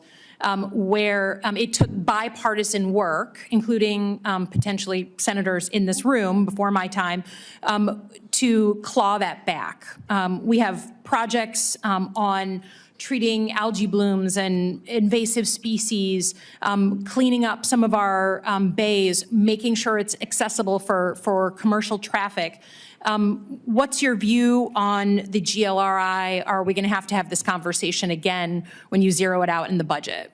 Have not started, because I'm not confirmed, working on the president's fiscal year 26 budget. I can't speak to those issues. But I'm happy to work with you on your viewpoints as it pertains to that program, and consider all of those and the recommendations we get for the president, and inevitably what we end up coming up here and defending. Yeah, I mean, I think it was very bipartisan. There's 465 projects in Ohio, 1,200 projects in Wisconsin, a ton in Michigan. So it's something, but can you confirm you submitted a zeroing out of that program 3 years in a row last time you were OMB director? It's been a long time, Senator. I have to go back and refresh my memory on the specifics of our budgets, but I'm happy to do that in the QFRs. Yeah. On the issue of impoundment, I know you've addressed this, but if this group on a bipartisan basis authorizes more money, as we do every year, for the Great Lakes Restoration Initiative, that you will spend that money in the Great Lakes states where it was allocated for? Senator, I'm not going to engage in the hypotheticals with regard to the impoundment conversation. We've heard it. It's okay. So the other question I have is on your views of the civil service, again, as a CIA officer, which is, set up and has been reformed over the years, that's for sure, to provide best assessment and advice to the president. You said that OMB was not an agency where you had a bureaucratic problem, but which bureaucracies specifically do you believe have been weaponized? Again, I'm not going to get into all of the agencies that I believe have some of those characteristics. Give an example of one. I mean, well, I think, the Department of Justice is clearly one that has bureaucracies within it that engaged in trying to take out their own president during the first term. The extent to which the FBI goes and investigates someone that comes to a school board meeting in Loudoun County for being concerned about the situation with his daughter, and then gets investigated as a domestic terrorist. So the director and the deputy director of these agencies, they're at the prerogative of the president. The president, any president, has about 1,500 political appointee jobs that they get to allocate all over the bureaucracy. I don't quibble with that. Do you believe that intelligence agencies and law enforcement agencies need more political appointees to keep kind of management at those agencies? Again, I'm not going to speak on behalf of a specific proposal that the president has not made. But what's your view? Would you support a proposal? I'm just asking, you want the job, you want it back. Would you support a proposal to put more political appointees to oversee the activities of American law enforcement at the federal level and American intelligence community? Again, the president hasn't spoken to that matter to my knowledge, and I'm not here on behalf of my own personal views. Okay. Again, the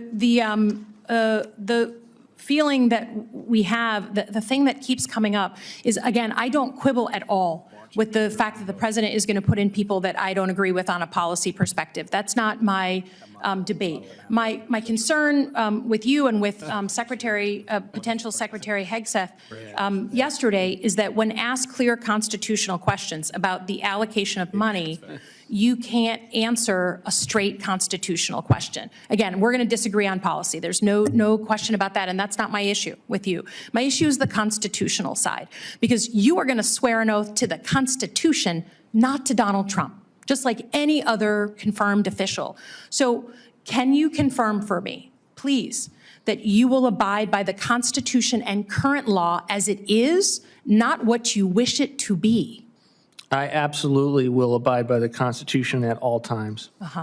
And your interpretation does not, pardon the pun, trump the interpretation of the Supreme Court or at current practice on the books? Again, administration goes through a very, very extensive policy process with the lawyers of the Department of Justice to abide by the Constitution. You can see how this bureaucratic, wonky answer you keep giving, right? You're claiming to be an outsider that says you're going to shake things up, but you're giving the most wonky answers. I just want to hear that when you hold up your hand, like many of us have done in this room, to put themselves in harm's way, that you're going to protect and defend the Constitution as interpreted by the people who are in a position to interpret it, like our Supreme Court. And that's what bothers me about you. It's not that we disagree on policy. It's that basic tenet that a lot of us have had to do in this room on both sides of the aisle. That's all I care about. So with that, I'll yield back. But I wish from nominees that we see across the board, just be straight on the U.S. Constitution. Senator Peters. Thank you, Madam Chair. Mr. Vogt, during your confirmation process before the Homeland Security and Government Affairs Committee, where I'm the ranking member, you testified, and this is quote, "I will always commit to upholding the law." Yet in January, you refused to commit to following the Impoundment Control Act, and now OMB is leading an unprecedented and a brazen campaign of illegal activity as you break the law and you refuse to spend congressionally passed appropriations, robbing American communities of the resources that they need. And I want to pick up Senator Murkowski's point on public broadcasting and kind of reiterate what I'm seeing in Michigan as well. You've heard the impact that it's going to have on Alaska, and your rescissions package cuts to public broadcasting won't just hurt communities' access to local news and education, but as you heard, it's going to cut critical funds for rural television and radio stations like WNMU in the Upper Peninsula of Michigan, WKAR in Lansing, and more, that provide emergency alert services during disasters and public safety situations. They're often the only folks that do that, particularly in rural America. Earlier this year, WCMU out of Mount Pleasant, Michigan, saved lives when it stepped up to coordinate emergency information during a catastrophic ice storm in Michigan. When commercial towers went down, this is not a luxury, but it's a fundamental public responsibility.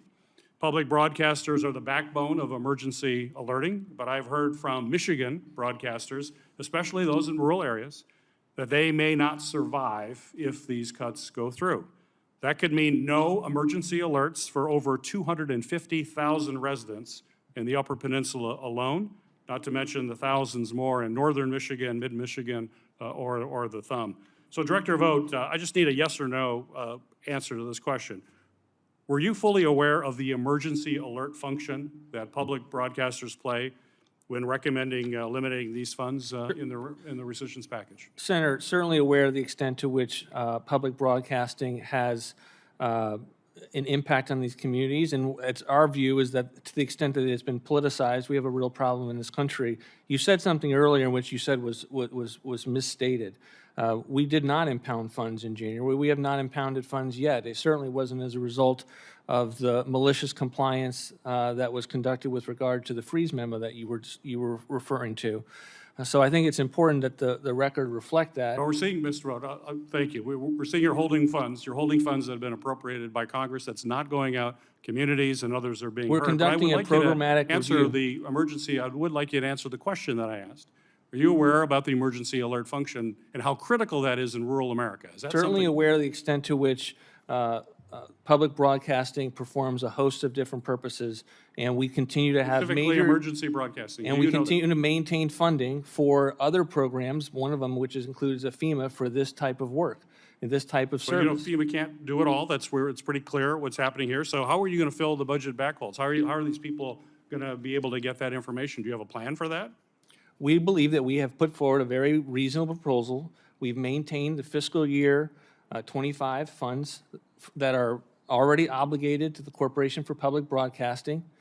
Maybe they should get a sense for the degree to which Congress and the President is moving against that funding and not fund as much NPR and PBS. The They're gonna go political down. program What I'm that hearing is from my folks, underway, these in which stations we here- are saying, here, Senator, No, in but- 2022, NPR ran a feature titled, No, What I don't- Queer that's Ducks not Can the Teach question. Mr. Teenagers Vogt, About that's not the Sexuality in the Animal That's Kingdom. not the question, Mr. Vogt. In I have another 2020, question for you. PBS show Mr. Sesame Vogt, Street partnered Mr. with Vogt. CNN for a town hall aimed at Vogt. preventing racism and the Black Mr. Lives Vogt, could Matter you riots. show a little bit of respect here? I'm happy to, but and you I'm asking continue to a misstate question. things and I ask don't the same need you to question. answer questions that I'm not asking. Please. I'm trying to be as civil as I can, and that's who I am. But I don't expect to have a witness that behaves as you do. It's really disrespectful. but it's certainly understandable given misstated the the types of facts. activities. I have another question for you. The Impoundment Control Act only permits the president to refuse to spend the funds proposed for rescission for up to 45 days. If Congress does not approve a rescission package, the president then must release the funds to be spent on these critical projects. So my question for you, sir, and this is the question I'd like to have answered, do you commit that if Congress does not pass a rescission bill to cancel these funds, that the administration will then release them so that they can be spent? Yes, if Congress does not pass this $9.4 billion rescission, we will release the funds for this multi-year package. Very good. Thank you, Madam President. Or Madam Chair. Senator. So, Senator King. Thank you, Mr. Chair. Congratulations on the nomination, Mr. Vought. I want to go back to the comment that Senator Warner read to you. There's 140,000 federal employees in Virginia.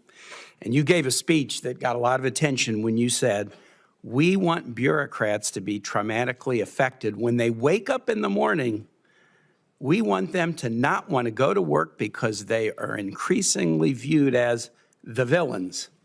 Now, I pay attention to the way people say things because there's a million ways you can make a point.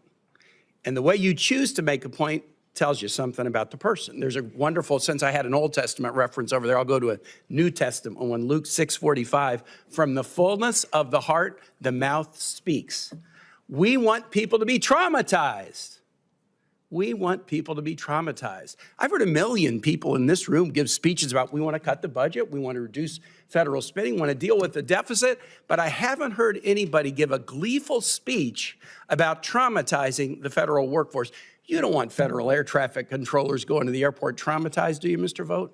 No, Senator. You don't want the people inspecting our food, our medicine, our infant formula as federal. You don't want them to go to work traumatized, do you? No, Senator. You don't nor want the have I said people that. interdicting drugs at the border. You don't want them going to work traumatized, do you? No, Senator. And you don't want people who are working for you at the OMB, who many people would think, well, they're in the White House, they must be. You don't want them traumatized, do you? No, Senator. Thank you for expanding on that. Yeah, I mean, well, I felt like I had to, because I got 140,000 people, and most of them have families, and they're trying to do a good job. Was your comment about people being traumatized just focused on the federal workforce, or was it more broadly about state employees and local government employees too? Senator, it was about the weaponized bureaucracy that unfortunately... I'm going to get to weaponized in a minute, but you were talking about the federal workforce. I was talking about the bureaucracy that I experienced and that have... At the federal level. At the federal level. You were not talking about state I can't employees. speak. I have no experience with the state. You were not talking about local employees? Was not. Your mother was a public school teacher, correct? Yes, Senator. So you were talking about you want the federal workforce to be traumatized. Bureaucracies. I like a lot of presidents. I'm a Lincoln fan. Are you a Lincoln fan? Yes, Senator. Lincoln spoke to a nation at war, and he said, with malice towards none and charity towards all. And he was saying that to the North and the South. He didn't say, we want you to be traumatized. He was a bridge builder and a unifier, and that's what public servants should be. They shouldn't gleefully be wishing trauma on people who are trying to serve their fellow man. I want to get to woke and weaponized. You were the president of the Center for Renewing America, and the think tank produced a 2023 budget proposal calling a commitment to end woke and weaponized government. Do you remember that? Yes, Senator. And that's the correct title? Yes, Senator. It's 104 pages of details to end woke and weaponized government, and it proposes deep cuts to the SNAP program. Is providing nutrition assistance to low-income kids woke and weaponized? Senator, I'm not here to talk about the budget that the center put out. I'm here on behalf of the president. You just said you did that. I want to know what's woke and weaponized about providing food assistance to low-income kids. Well, again, I'm not here on behalf of my center, on behalf of the president. I know that, but this is your work product. I mean, you can say it's not woke and weaponized, or you can tell me why it's woke and weaponized. I don't think SNAP programs or benefits for kids are woke and weaponized. Do you agree with me? When we refer to the federal government being weaponized, we're referring to bureaucracies that Okay, so continue. you're not you didn't include SNAP. You proposed to cut SNAP, but you're not saying it's woke and weaponized. I am I'm not going to answer questions about the Center for Renewing You America's propose products. deep cuts to Pell Grants. Is helping kids pay for college and helping their families, is that woke and weaponized? Again, I'm not here to defend the Center for Renewing America's I get it budget. that you're not here to defend that work product, and I can understand why. You propose deep cuts to Medicaid for millions of low-income families. Why is that woke and weaponized? You propose undermining health insurance. Why is that woke and weaponized? Eliminating tenant-based rental assistance. Why is that woke and weaponized? Eliminating the low-income housing energy assistance program. This was all in your document about ending woke and weaponized government. Okay, let's see. We want to traumatize federal employees, and then we want to take all these programs that help everyday people who are struggling and cut them because they're woke and weaponized. Those are your words, not mine. From the fullness of the heart, the mouth speaks. I yield back. You, Senator LeBrant. Thank you, Chair Collins and Vice Chair Murray. I want to echo something that my colleagues have talked a lot about. Like many members on the Appropriations Committee, I work with Democrats and Republicans alike and work hard on bipartisan compromises my entire Senate career. I serve on the Armed Services Committee, I serve on the Intel Committee, I serve on the Special Committee on Aging, all deeply bipartisan committees. I asked to be joined to this committee because it had a history of bipartisanship, of Democrats and Republicans looking across the country at our constituents and saying, of all the tax dollars you send to Washington, what is most important to you? You just heard from Senator Ossoff. The CDC is vital to his state. It's vital to all of us because it protects us from disease. But we ask our members of Congress to listen to their constituents through town halls, through town meetings, through just normal interactions about what resources they need spent. But what this rescission package is you are taking away the job of elected representatives to make the judgments in the Appropriations Committee about where federal dollars should go. It's literally upending the role that Congress has as the power of the purse. And it's deeply disturbing because it means the fundamental requests of our constituents can't be implemented. I've seen it in many things I've worked on, simple things like the Cyber Academy to make sure our best and brightest come work for the federal government in our intelligence services, in the DOD. And we say to these young people, we will pay for your education if you serve. Well, these hiring freezes and these cuts in funding mean that none of these kids who have already gone through the training program can't get hired. We see it in the funding cuts for cybersecurity. So when we just are concerned about foreign adversaries hacking our elections and we hire people at Homeland Security and we hire people at the FBI and we hire people at the DOD and they all get fired, it undermines congressional will. We sit in hearings all day long learning specifics about national security, about food security, about health and human well-being. And then we make sure when we decide where resources should go, that that's the best judgment. And we do it on a bipartisan basis, always. We have always done this on a bipartisan basis. So you can understand why people are so distressed about this rescission package, because it takes away the job that our constituents have asked us, not you, to do. So with that, I want to turn to some of the specific cuts. I have many, many areas of interest. Can I but respond to that, Senator? Yes, go ahead.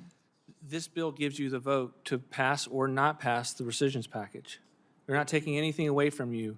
In the same way the Congressional Budget Act says that appropriations bills should be started and done by a certain period of time, it outlines the Impoundment Control Act that allows you to vote for it or not vote for it.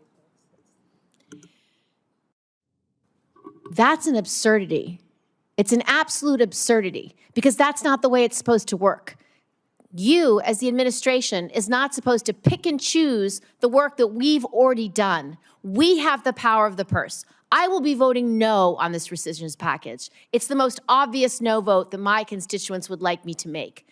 And I don't know why more Republicans aren't standing up to President Trump and these very ill-advised decisions he's making, because it's harming their constituents. It's harming the people they represent. So when they choose to vote yes on this rescissions package, woe be to them for their constituents, because their constituents will be the first in line to tell them how they've been harmed.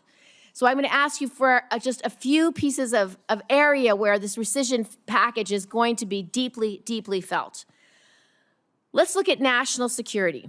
The rescissions package rescinds $1.65 billion in funding for the Economic Support Fund, which provides U.S. economic assistance that promotes cooperation, coexistence, and border regional integration initiatives that align with the objectives of the Abraham Accords and U.S. strategic interests.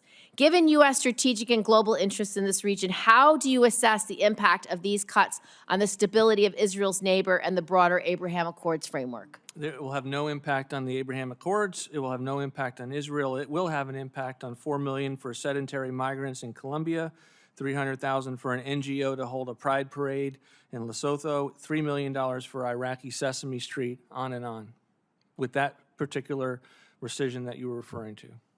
I don't believe that's true. In fact, the purpose of the Abraham Accords investment is to make sure that we do economic growth with the support of Israel in Arab countries. And you are undermining that by eliminating $1.65 billion. And the three things you just mentioned do not add up to $1.65 billion.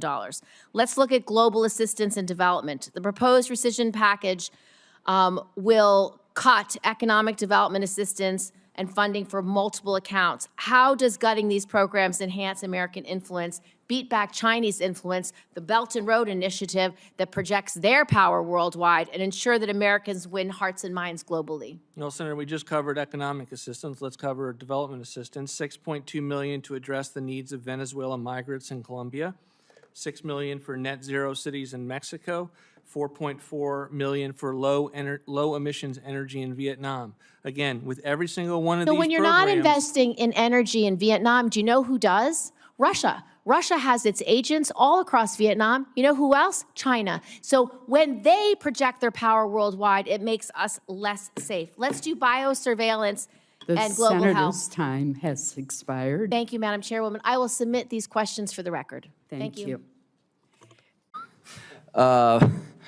Senator Sanders. Thank you, Mr. Chairman. I look forward to working with you. Yes, sir. Mr. Vought, thanks for being here. Thank you.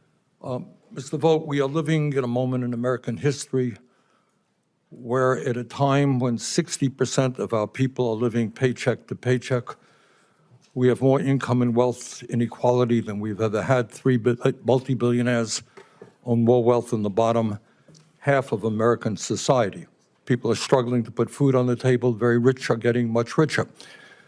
We have heard from our Republican colleagues in the House that they think it is a good idea to go forward to provide massive tax breaks to the billionaire class, and at the same time help pay for that by cutting back on Medicaid. And I know that you are more than aware that Medicaid not only provides health care to tens of millions of lower-income people, but 2 out of 3 people in nursing homes in America, elderly people, are on Medicaid, paid for by Medicaid.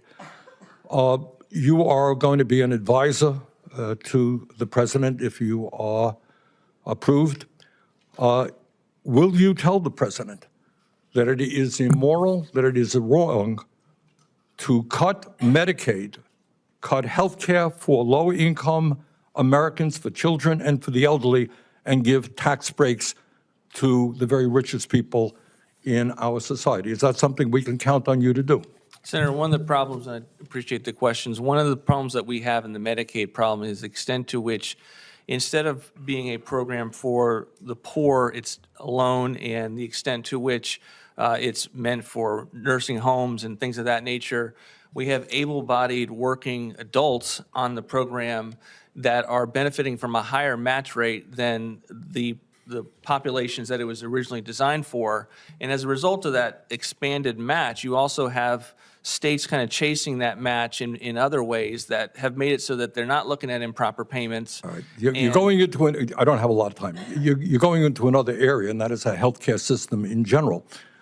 As you well know, unfortunately, the United States of America is the only major country on earth not to guarantee health care to all people as a human right. And the result of that, despite Medicaid, and we can argue about this or that aspect of Medicaid, despite that, 85 million Americans are uninsured or underinsured. And importantly, and your colleague, Mr. Musk, made this point, we are spending far more on health care than any other country per person. I wonder, as an advisor to the president, will you try to determine how it is that countries around the world are able to provide care to all of their people, and in some cases spend 50% per capita of what we're spending? Do you think the function of the American healthcare system should be to make huge profits for the insurance companies and the drug companies, or do you think maybe we should have a system that guarantees healthcare to all people as a human right? Do you believe that healthcare is a human right? Senator, I believe that it's very, very important that we put the healthcare dollars that the taxpayers are covering for the healthcare system, which you just mentioned is substantial, and to make sure we have the best outcomes in those programs. I want the people who benefit from Medicaid to have a great Medicaid program. And I look at a situation, a tragedy we had where DeMonte Driver, a 12-year-old, dies of a toothache because the infection was never You're right. never, the never healthcare, found. Look, I don't want to argue. The healthcare system, in my view, is broken. It's dysfunctional. But my question to you, it's a simple one, as an advisor to the president. Do you think we should join every other major country on earth and say, you know what? Whether you're poor, you're rich, you're young, you're old, healthcare is a human right. We are the richest country in the history of the world. Do you think we should do what every other major country on earth does? Senator, I think it's important to provide legitimate, evidence-based outcomes for people within the healthcare system, and to make sure that we tailor all of the dollars that are spent towards But that, you didn't they answer have- my question. that they have good Mr. Vought, healthcare. my question, fine. Question is a simple question. In America, should we do what every other major country does and say, I don't care if you're poor, you're rich, you're old, you're young, healthcare is a human right? Yes, no? Senator, I think the president has not made he ran on providing good healthcare outcomes. That's my view. You're an advisor to the president. You're going to be a key advisor if you are approved. Do you think that healthcare is a human right that every American should be entitled to? I believe the role of the Office of Management Budget Director is to take what the president has run on, the things that the president has as a policy agenda, and to turn that into policy, to implement that. And so to the extent that he has run on having lower prescription drugs, that's a priority of the administration. Good. Are you? Well, thank you. All right. The president in the past, I don't know about recently, has indicated that he would maybe do what President Biden did, stand up to big pharma. We are paying now, in some cases, 10 times more, as you know, for the same exact drug that other countries are paying. Are you going to advise the president to take on big pharma and do what he promised to do?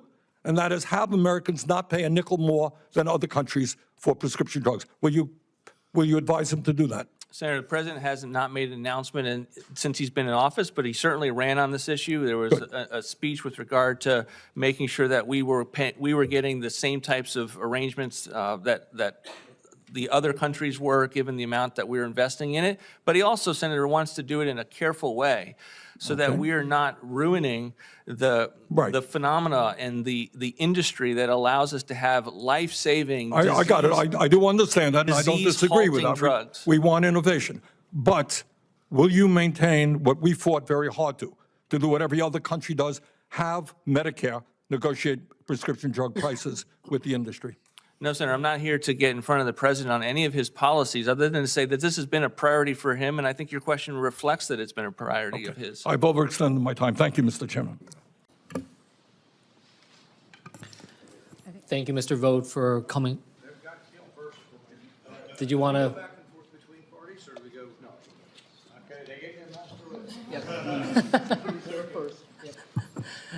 Well, thank you, Mr. Chair, for leading this committee. I'm excited to be on it. Mr. Vought, thank you for coming out before us. I want to start by just reading you a quote that you had said. It is, quote, there certainly is going to be mass layoffs and firing, particularly at some of the agencies that we don't even think should exist. I want to just give you an opportunity to clarify, what are the agencies that you don't think should exist? Well, I didn't say that. If you go back and look at the video of when I said that in an interview, I said there needs to be, I didn't make an announcement on behalf of the incoming administration that there would be. So I'm not here to do that or to elaborate on any plans to that effect, because I'm not sure that they exist. Okay, well then, let me go a little bit ahead here. You know, there are some entities within the executive branch that have some space of independence, Federal Reserve and others. You've said in the past, quote, it's very hard to square the Fed's independence with the Constitution. Can you elaborate on that so I can understand your thinking? I'm not here as a think tank president, sir. I'm here as a nominee to be OMB director. The president hasn't spoken on that matter. I'm here on his behalf and for his agenda. Well, we are trying to assess your capabilities to do this job. And I guess I just wanted to get a sense of your understanding of the Constitution and the executive branches, in particular the president's capacity to be able to shape that. So I would like to just ask again, for instance, should the president have the ability to set interest rates? Sir, the president has run on the issue of bringing independent agencies in for a regulatory review. He has not spoken to the question that you just asked. I'm here on his behalf. I'm not on behalf of anything that I've stated with regard to policies at the Center for Renewing America, and I'm here on for his agenda. Well, I guess I'll ask it in a different way. Do you believe that the president has the authority to set interest rates? Sir, I'm not going to speak to the matter. That's a hypothetical that is best It's not entertained. a hypothetical. I'm trying to get a sense of your understanding of the power of the president. You know, you will serve, if confirmed, in the office of the president. And I want to have a sense of your understanding of what the president is allowed to do and not allowed to do. And I think that that's a very valid concern. Again, Senator, I'm here for the president's agenda, and my view of OMB is that it is a very important office. It touches all aspects of the federal government, and that it is important for the president to have someone in this role that wants to accomplish his agenda and not their own personal agenda. That's what I'm known for, and that's what I'll continue to be if confirmed. Well, look, I will move on to something that's very clearly not hypothetical then, which is your previous work in the past administration. You said in your written testimony here, quote, "The civil servants at OMB are amongst the most resourceful and innovative I've worked with." But I've also heard you say in other circumstances, quote, you know, we want the bureaucrats to be traumatically affected. When they wake up in the morning, we want them not to want to go to work because they are increasingly viewed as the villains. We want to put them in trauma. I raise this with you because I was a career nonpartisan civil servant. You know, I worked in multiple departments and agencies. And I guess I just wanted to ask you why you would use a language like villains in talking about people serving our nation. In those comments, I was referring to the bureaucracies that I believe have been weaponized, and there are portions of weaponized bureaucracies across the federal government. That doesn't mean there's not amazing career civil servants, many of whom I've worked with at OMB. I look forward to, if confirmed, getting back to work with them and being able to rely on their expertise, their understanding of the federal programs, and to be able to allow them to help us have more implementable policies on behalf of the President of the United States. But I do believe that there are bureaucracies that are weaponized against the American people. When you have... Even within OMB? No, sir, not within OMB. Well, I guess I wanted to ask you then, you know, at the end of your term as OMB director, you implemented Schedule F, and you implemented that as well at OMB. Do you remember what percentage of personnel at OMB you categorized as Schedule F? We implemented it at 90%. Again, Senator, that was not to fire anyone. It was to change their classification. And what is the purpose for the changing of that classification? What does that allow you to do? It's to ensure that the president, who has policy setting responsibility, has individuals who are also confidential policy making positions, are responding to his views, his agenda, and works under the same basis that most Americans work on, which is they have to do a good job, or they may not be in those positions for longer. And I didn't find that to be the case with regard to anyone at OMB. But you felt that it was necessary to take this step still and hang that over them? Well, the president had a policy. He instructed all agency heads to use the Schedule F classification. you look at OMB, it is essentially all policy-making officials. That's why we had a higher percentage. And I am someone that is going to abide by the president's viewpoints. Have you had a and conversation? I think it was a sound policy as it pertains to making sure that the president has career civil servants that are going to give us all of their knowledge and expertise and disagreement at times as to what they think about a potential proposal, but at the same time being Hold on aware for a that second. I they just wanted to ask work this for the question, which president. is, hold on, has the president-elect had conversations with you about restarting Schedule F starting January 20th? I don't speak to the conversations that I have with the president. Those are private deliberations, and I'm not here to Well, announce look, anything on behalf of when we have day these one. confirmation hearings, we ask those that come before us to let us know what are the priorities of the president when it comes to the work that you do. I want to ask one particular question here. In the first administration, or so far in hiring for the second administration, have you or any other managers asked candidates for employment or current employees if they have who they have voted for in the presidential election, what party they are affiliated with, or if they have donated to campaigns? No. You have never, no one that you know of? No. And if you had heard and come and understood that some people within the administration or incoming administration are asking those questions, what would be your response to that? I can only speak for myself, Senator. I haven't asked those questions. Okay. I yield. Thank you, Mr. Chairman. Mr. Vought, good to see you. Look, we're just a few days into the Trump administration and already seen a huge gap between what candidate Trump ran on, which was helping working men and women in this country, and what he's actually focused on, including recently pardoning people who had been convicted of assaulting and bludgeoning police officers, including an executive order that stops ongoing initiatives to reduce the costs of prescription drugs, including, as we've heard today, a renewal of a tax plan that disproportionately benefited the very wealthy and the biggest corporations at the expense of other Americans.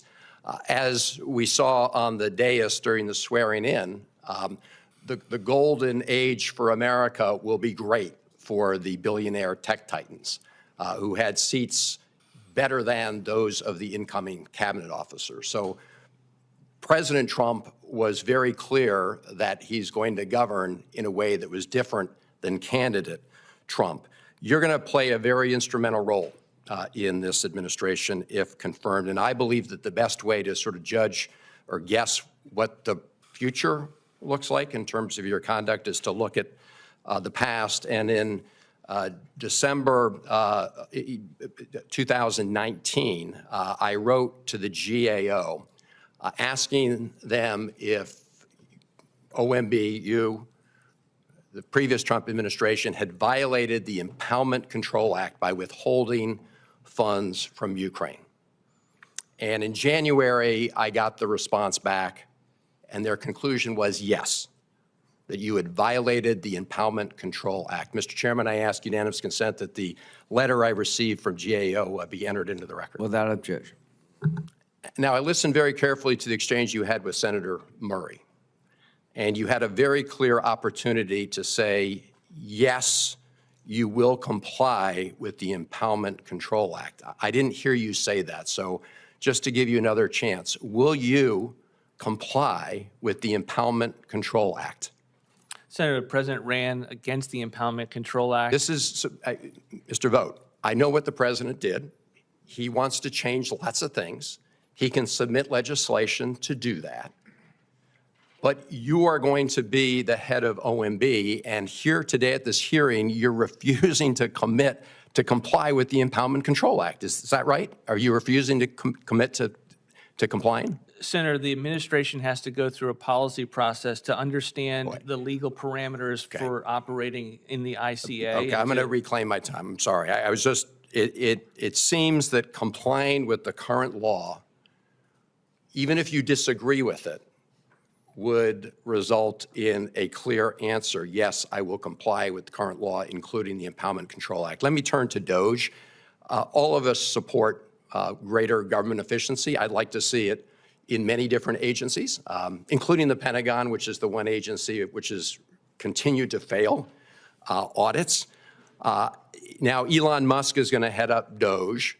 And what I'm worried about DOGE is that it will not bring efficiency, but it will open the door to political cronyism. So my question to you is this: will Elon Musk and the other folks at DOGE, will they be required to recuse themselves from recommending changes to programs in which they are huge beneficiaries? Because I think, as you know, Elon Musk has lots of interests in government actions and government contracts. So will those members have to recuse themselves from putting forth proposals in areas where they have a clear conflict of interest? Senator, this administration has the highest ethical standards, and anyone who's a federal employee will be going through the recusal process and the ethics process that is expected and required for all employees of the federal government. So they will be. Good.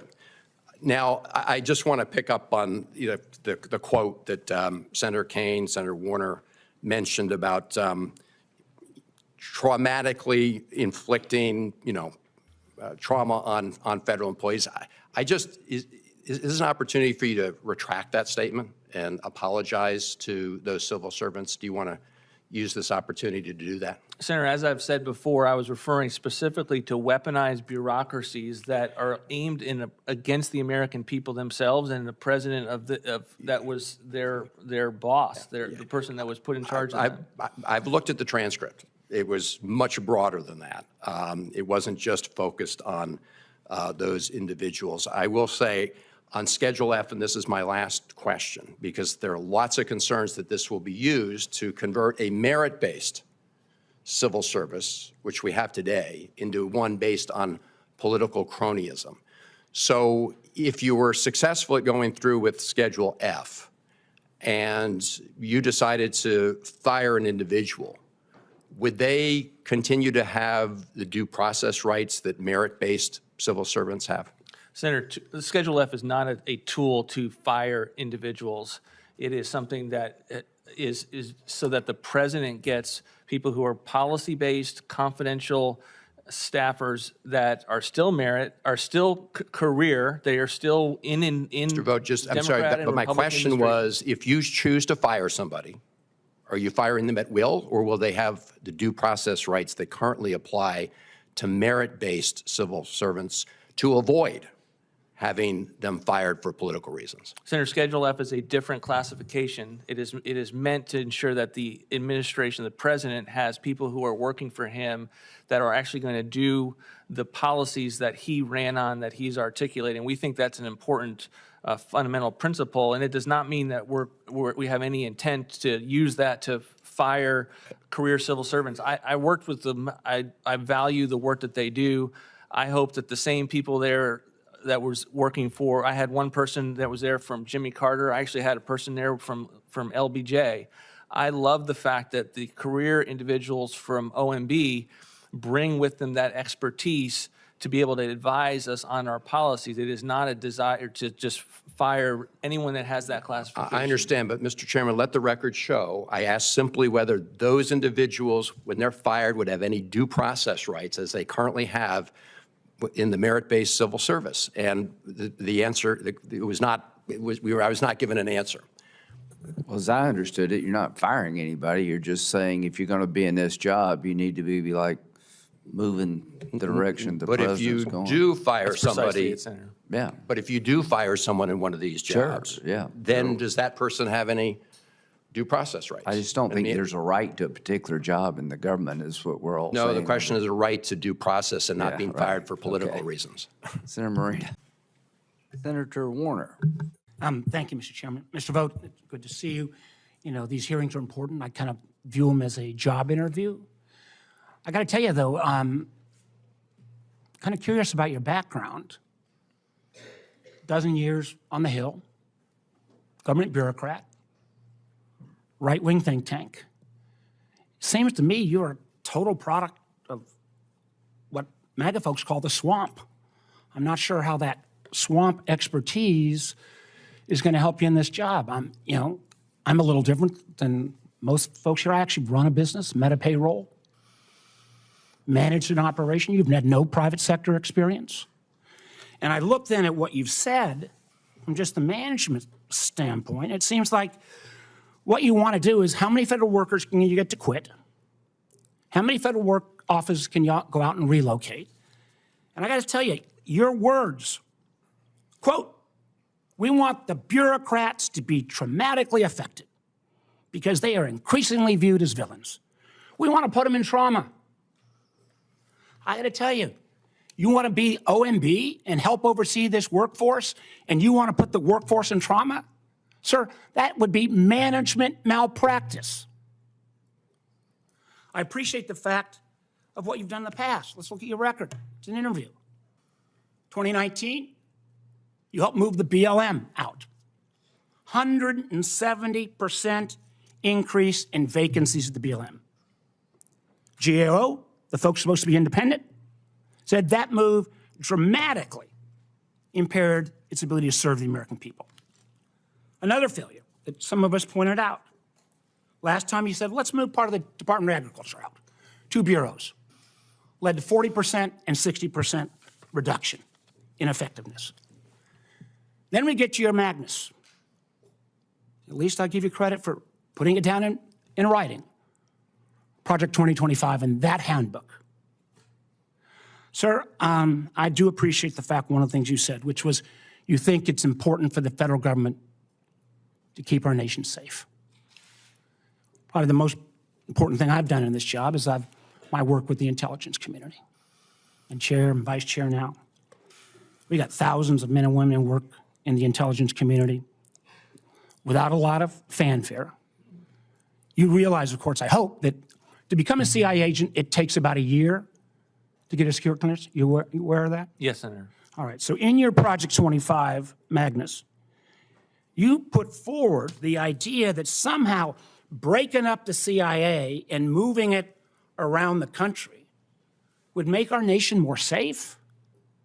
Do you not understand, sir, that if President Trump, by having the intelligence community close to him, to have ability from folks from NSA, to CIA, the Pentagon, the FBI in this region, your idea of let's somehow go on this ideological jihad to break up the intelligence community's effectiveness? I would ask you, sir, can you show any evidence that somehow we would make our nation safer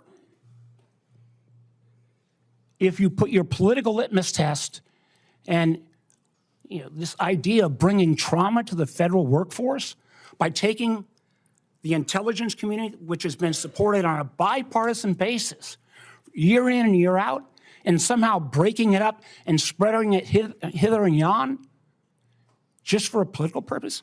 How does that make our nation safer? Senator, I never proposed that, and the president has disassociated himself from Project 2025. It's a mischaracterization of my role. Okay, good. We're here on the record.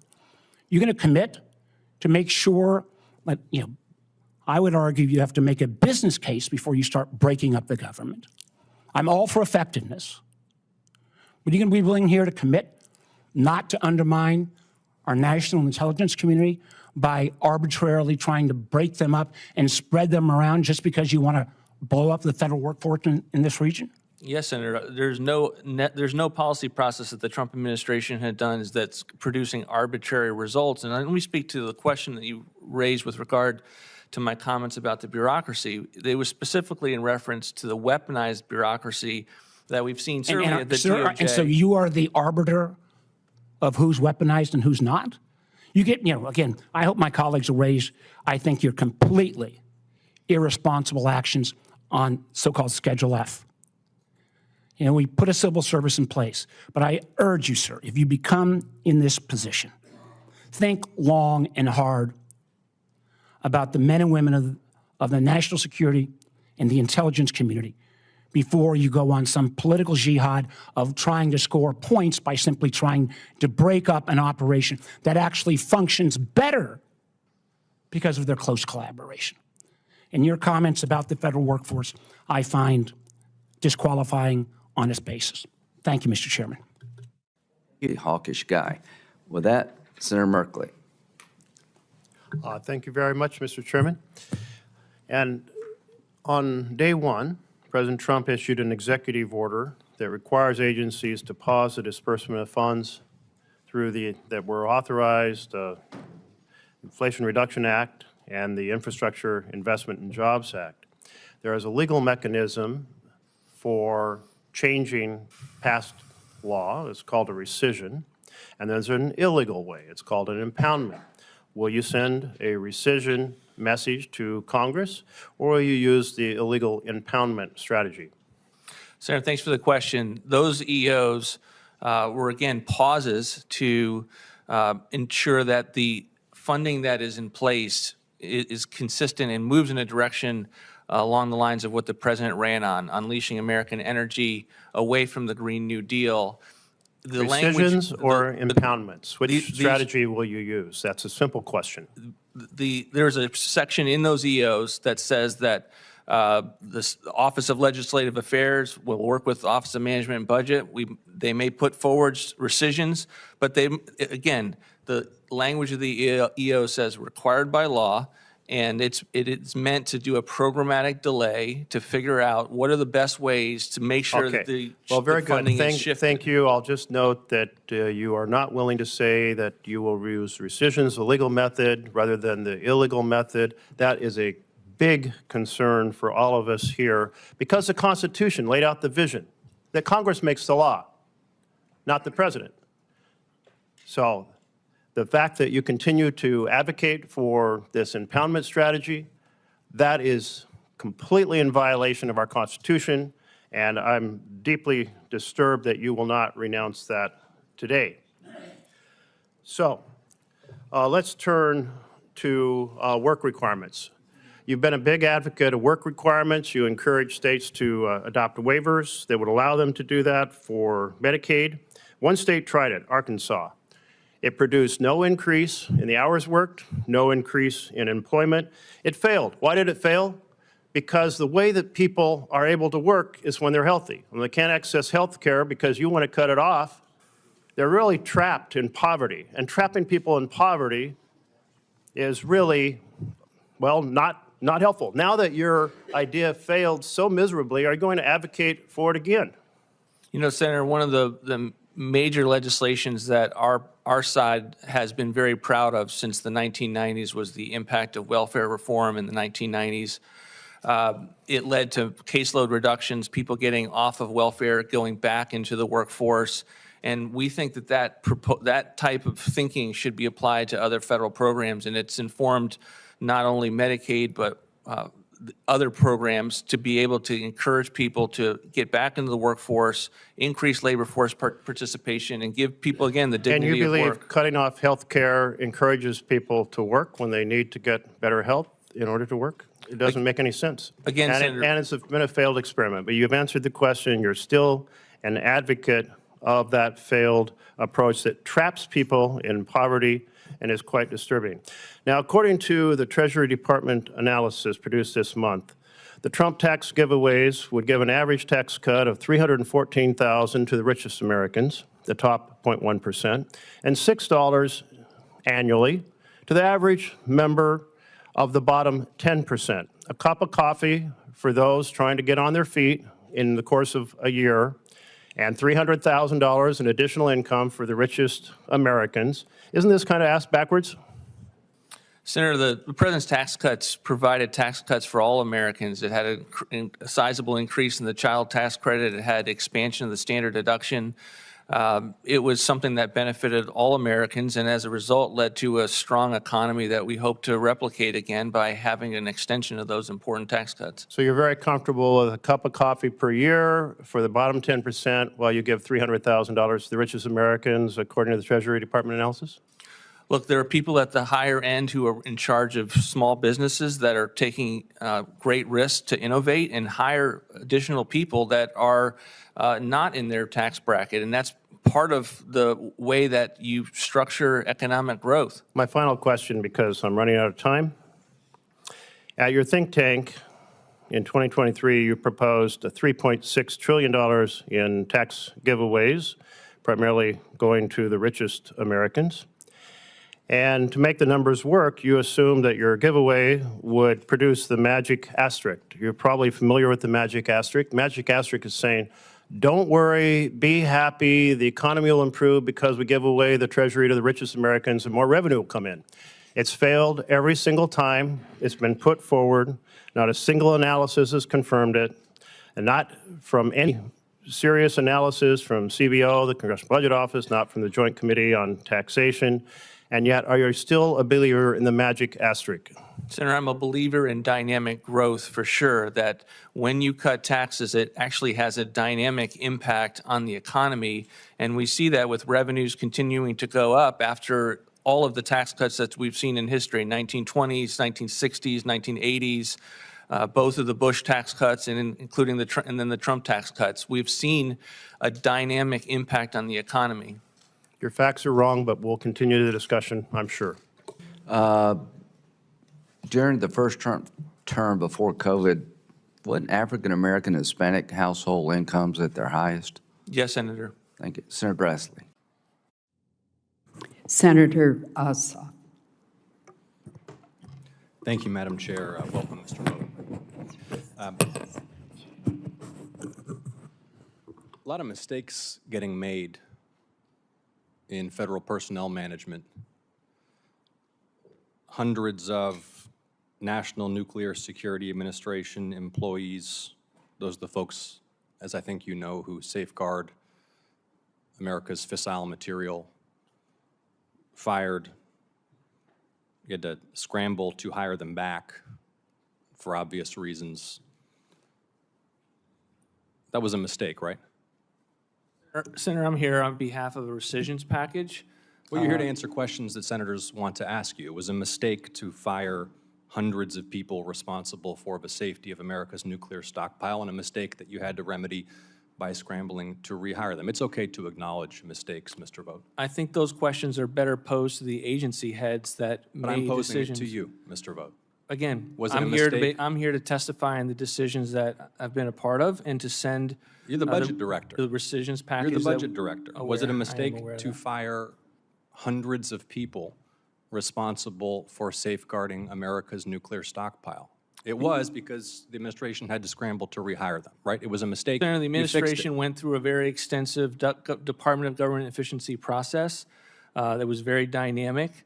Cabinet heads were making the final determinations, and they made adjustments where they felt they needed to. Was it? But I'm going to let what them about explain those decisions. Hundreds of Food and Drug Administration medical device reviewers and food safety reviewers fired, I guess, accidentally, and then rehired. A mistake, right?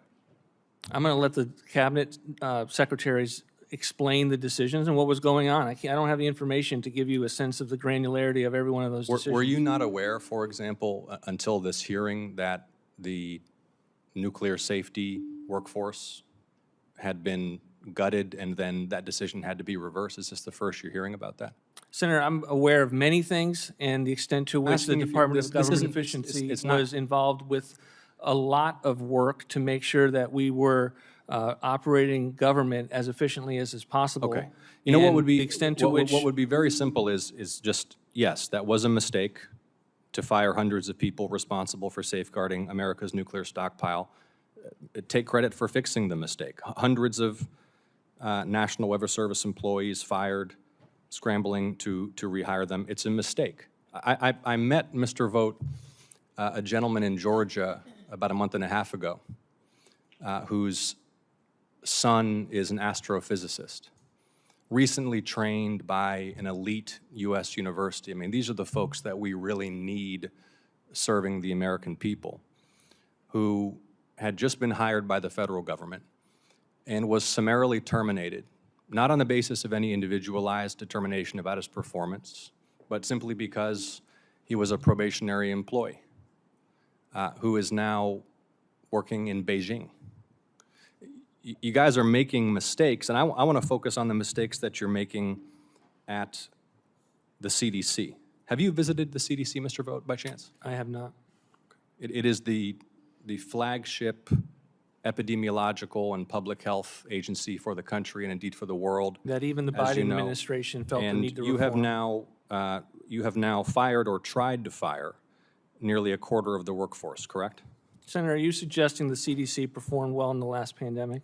I asked you whether you have fired or tried to fire a quarter of the CDC I workforce. can't answer the question because I don't well, have you the facts in front of me. That's You the have CDC fired or director's, tried to fire information to give nearly you. a quarter of the CDC workforce, and your budget request for FY26 would cut the CDC budget in more than half, correct? The Center for Disease Control No, was answer the in- question. They were incompetent. Answer the question, Mr. last Vogt. pandemic. Does your The budget Biden- we request certainly cut seek to cut by more than half the CDC budget? We certainly seek to cut and reduce By the more than CDC. half the CDC budget. The Listen, extent to Mr. Vogt, which- you need to come to Georgia and visit the Happy to. CDC. Good. We'll make that happen because you are destroying this institution. And whatever criticism you have about their past performance, they are essential to public health and epidemiological defense in the United States. You're crushing morale, you're crushing capability, and you're destroying my constituents' lives. And I am grateful for the commitment you've made to come to Georgia and visit the CDC and sit down with those employees. Thank you, Senator, Madam the Biden Chair. administration I don't want to proposed hear about the reform. Biden administration. did. You're here on behalf of the Trump administration. The witness is allowed to answer the question. The time, however, has expired, but would you like 30 seconds to answer the question? I would just point out, Senator, that the Biden administration thought the need to put forward a reform proposal because of the performance of CDC in their performance in the global pandemic of COVID. The CDC can be and should be reformed. Our budget reflects that. I look forward to coming to Georgia to visit CDC. I look forward. Senator Whitehouse. Chairman, and welcome to the seat recently occupied by myself. I'm delighted to see you there and look forward to working with you. Me too. Mr. Vought, the backdrop to the conversation we're having here is indicated by this graph, which shows from 1980 to 2020 how income has grown in the United States. The bottom line, showing essentially no income growth, is the bottom 20% of income earners. And as you can see, their household income has stayed essentially flat. The second line up, this lower one, is how the top 1% of income earners have done. They're up 600% nearly, compared to near 0% for the working people in that lowest 20%. And if you look at the topmost line, that's up more than 800%, that's the top 0.01%. What worries me as we go into this effort is that what we're trying to produce is a golden age for fat cats, billionaires, and polluters that is going to make this discrepancy worse and worse and worse. And it is in that context that I would like to ask you some questions about these executive orders. President Trump fired off 26 executive orders, I believe, his first day. Are you familiar with them? I'm getting familiar with them, Senator. I've been trying to stay abreast to them and read them. I haven't read through all of them, but I am aware that he has been very active, and I've been reading a number of them. Did you have any role in preparing any of them? Senator, that's part of the deliberative process that the transition goes through, and I'm not going to invade that deliberative process. Wait. Hold. Can I have a point of order here and stop the clock?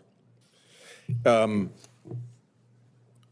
was the chairman, you can put that down now, for a Congress in which we had, I think, over 40 hearings.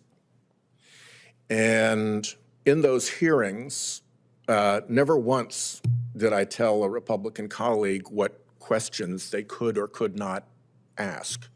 Those are kind of not my business. And we had some pretty out there questions, I will tell you. And we certainly never had a witness tell senators what questions they could and could not ask. So I guess I'm like, why can I not get an answer? Is there some new rule in this committee as to where these executive orders came from? That's perfectly, to me, legitimate congressional oversight. And over, this witness has told us what questions he will answer. But the oath he took was to tell the truth, the whole truth, and nothing but the truth in response to our questions. So if there's some new limitation about what question I can answer, I would like to understand that. If not, I'd like to have the chair tell the witness to answer my questions. Well, as I understand it, there's no attorney-client privilege here, right? Or you're not claiming an attorney-client? I'm not claiming a privilege, Senator. Okay, yeah, well, you're not part of the administration. Generally speaking, you know, I guess the question is, did you advise on executive orders and which ones? Is that the question? Yeah. Can you kind of tell us that, please, if you could? Senator, I was not a member of the transition. I was not a member of the president's campaign. Do you have knowledge of where the executive orders were drafted? I don't have a comprehensive knowledge of where the executive orders Do you were have any drafted. knowledge of where the executive orders were drafted? Do you know, for instance, if some of them came out of language from the Center for Renewing America, or some of them came out of Project 2025, or some of them came out of the Heritage Institute, or some of them came out of the American Petroleum Institute? Do you know an answer to those questions? I can't imagine they came from Project 2025. The president disassociated himself repeatedly from that. But no, I can't give you a comprehensive answer with regard to where the executive orders were compiled. My assumption is that they were compiled within the transition. Well, we will see, because I think there's every reason to believe that they came from special interests and lobbyists, and we'll pursue that. Let me ask you about a letter that you wrote some time ago on Center for Renewing America letterhead to the Judicial Conference. I think it's the only letter that you ever wrote to the Judicial Conference. It was dated December 18th, 2023, and it goes into a certain amount of detail about the Ethics in Government Act and about Justice Jackson's financial disclosure forms. Did you do the research for this letter into the Ethics in Government Act and into the judicial financial disclosure forms personally? Senator Art Center did the research on that. And who in your center did the research on that? Our center did the research on that, and I can't speak to who did the work specifically on it. You don't know? No, I didn't say that, Senator. I said it's not. Why can't you speak to that? There's no privilege about that. No, but a think tank is a public policy organization that has a decision to note who does the work on something and who doesn't do the work on it. And I stand by that letter. I haven't read it in some time. I'm happy to look at it. But I am aware that we sent it, that I signed it. Did Mr. Paoletta, who is here, have a role in preparing this letter? He's a member of the Center for Renewing America, but I'm not going to speak beyond that.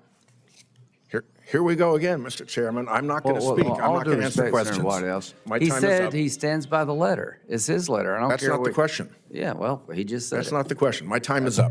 All right, thanks.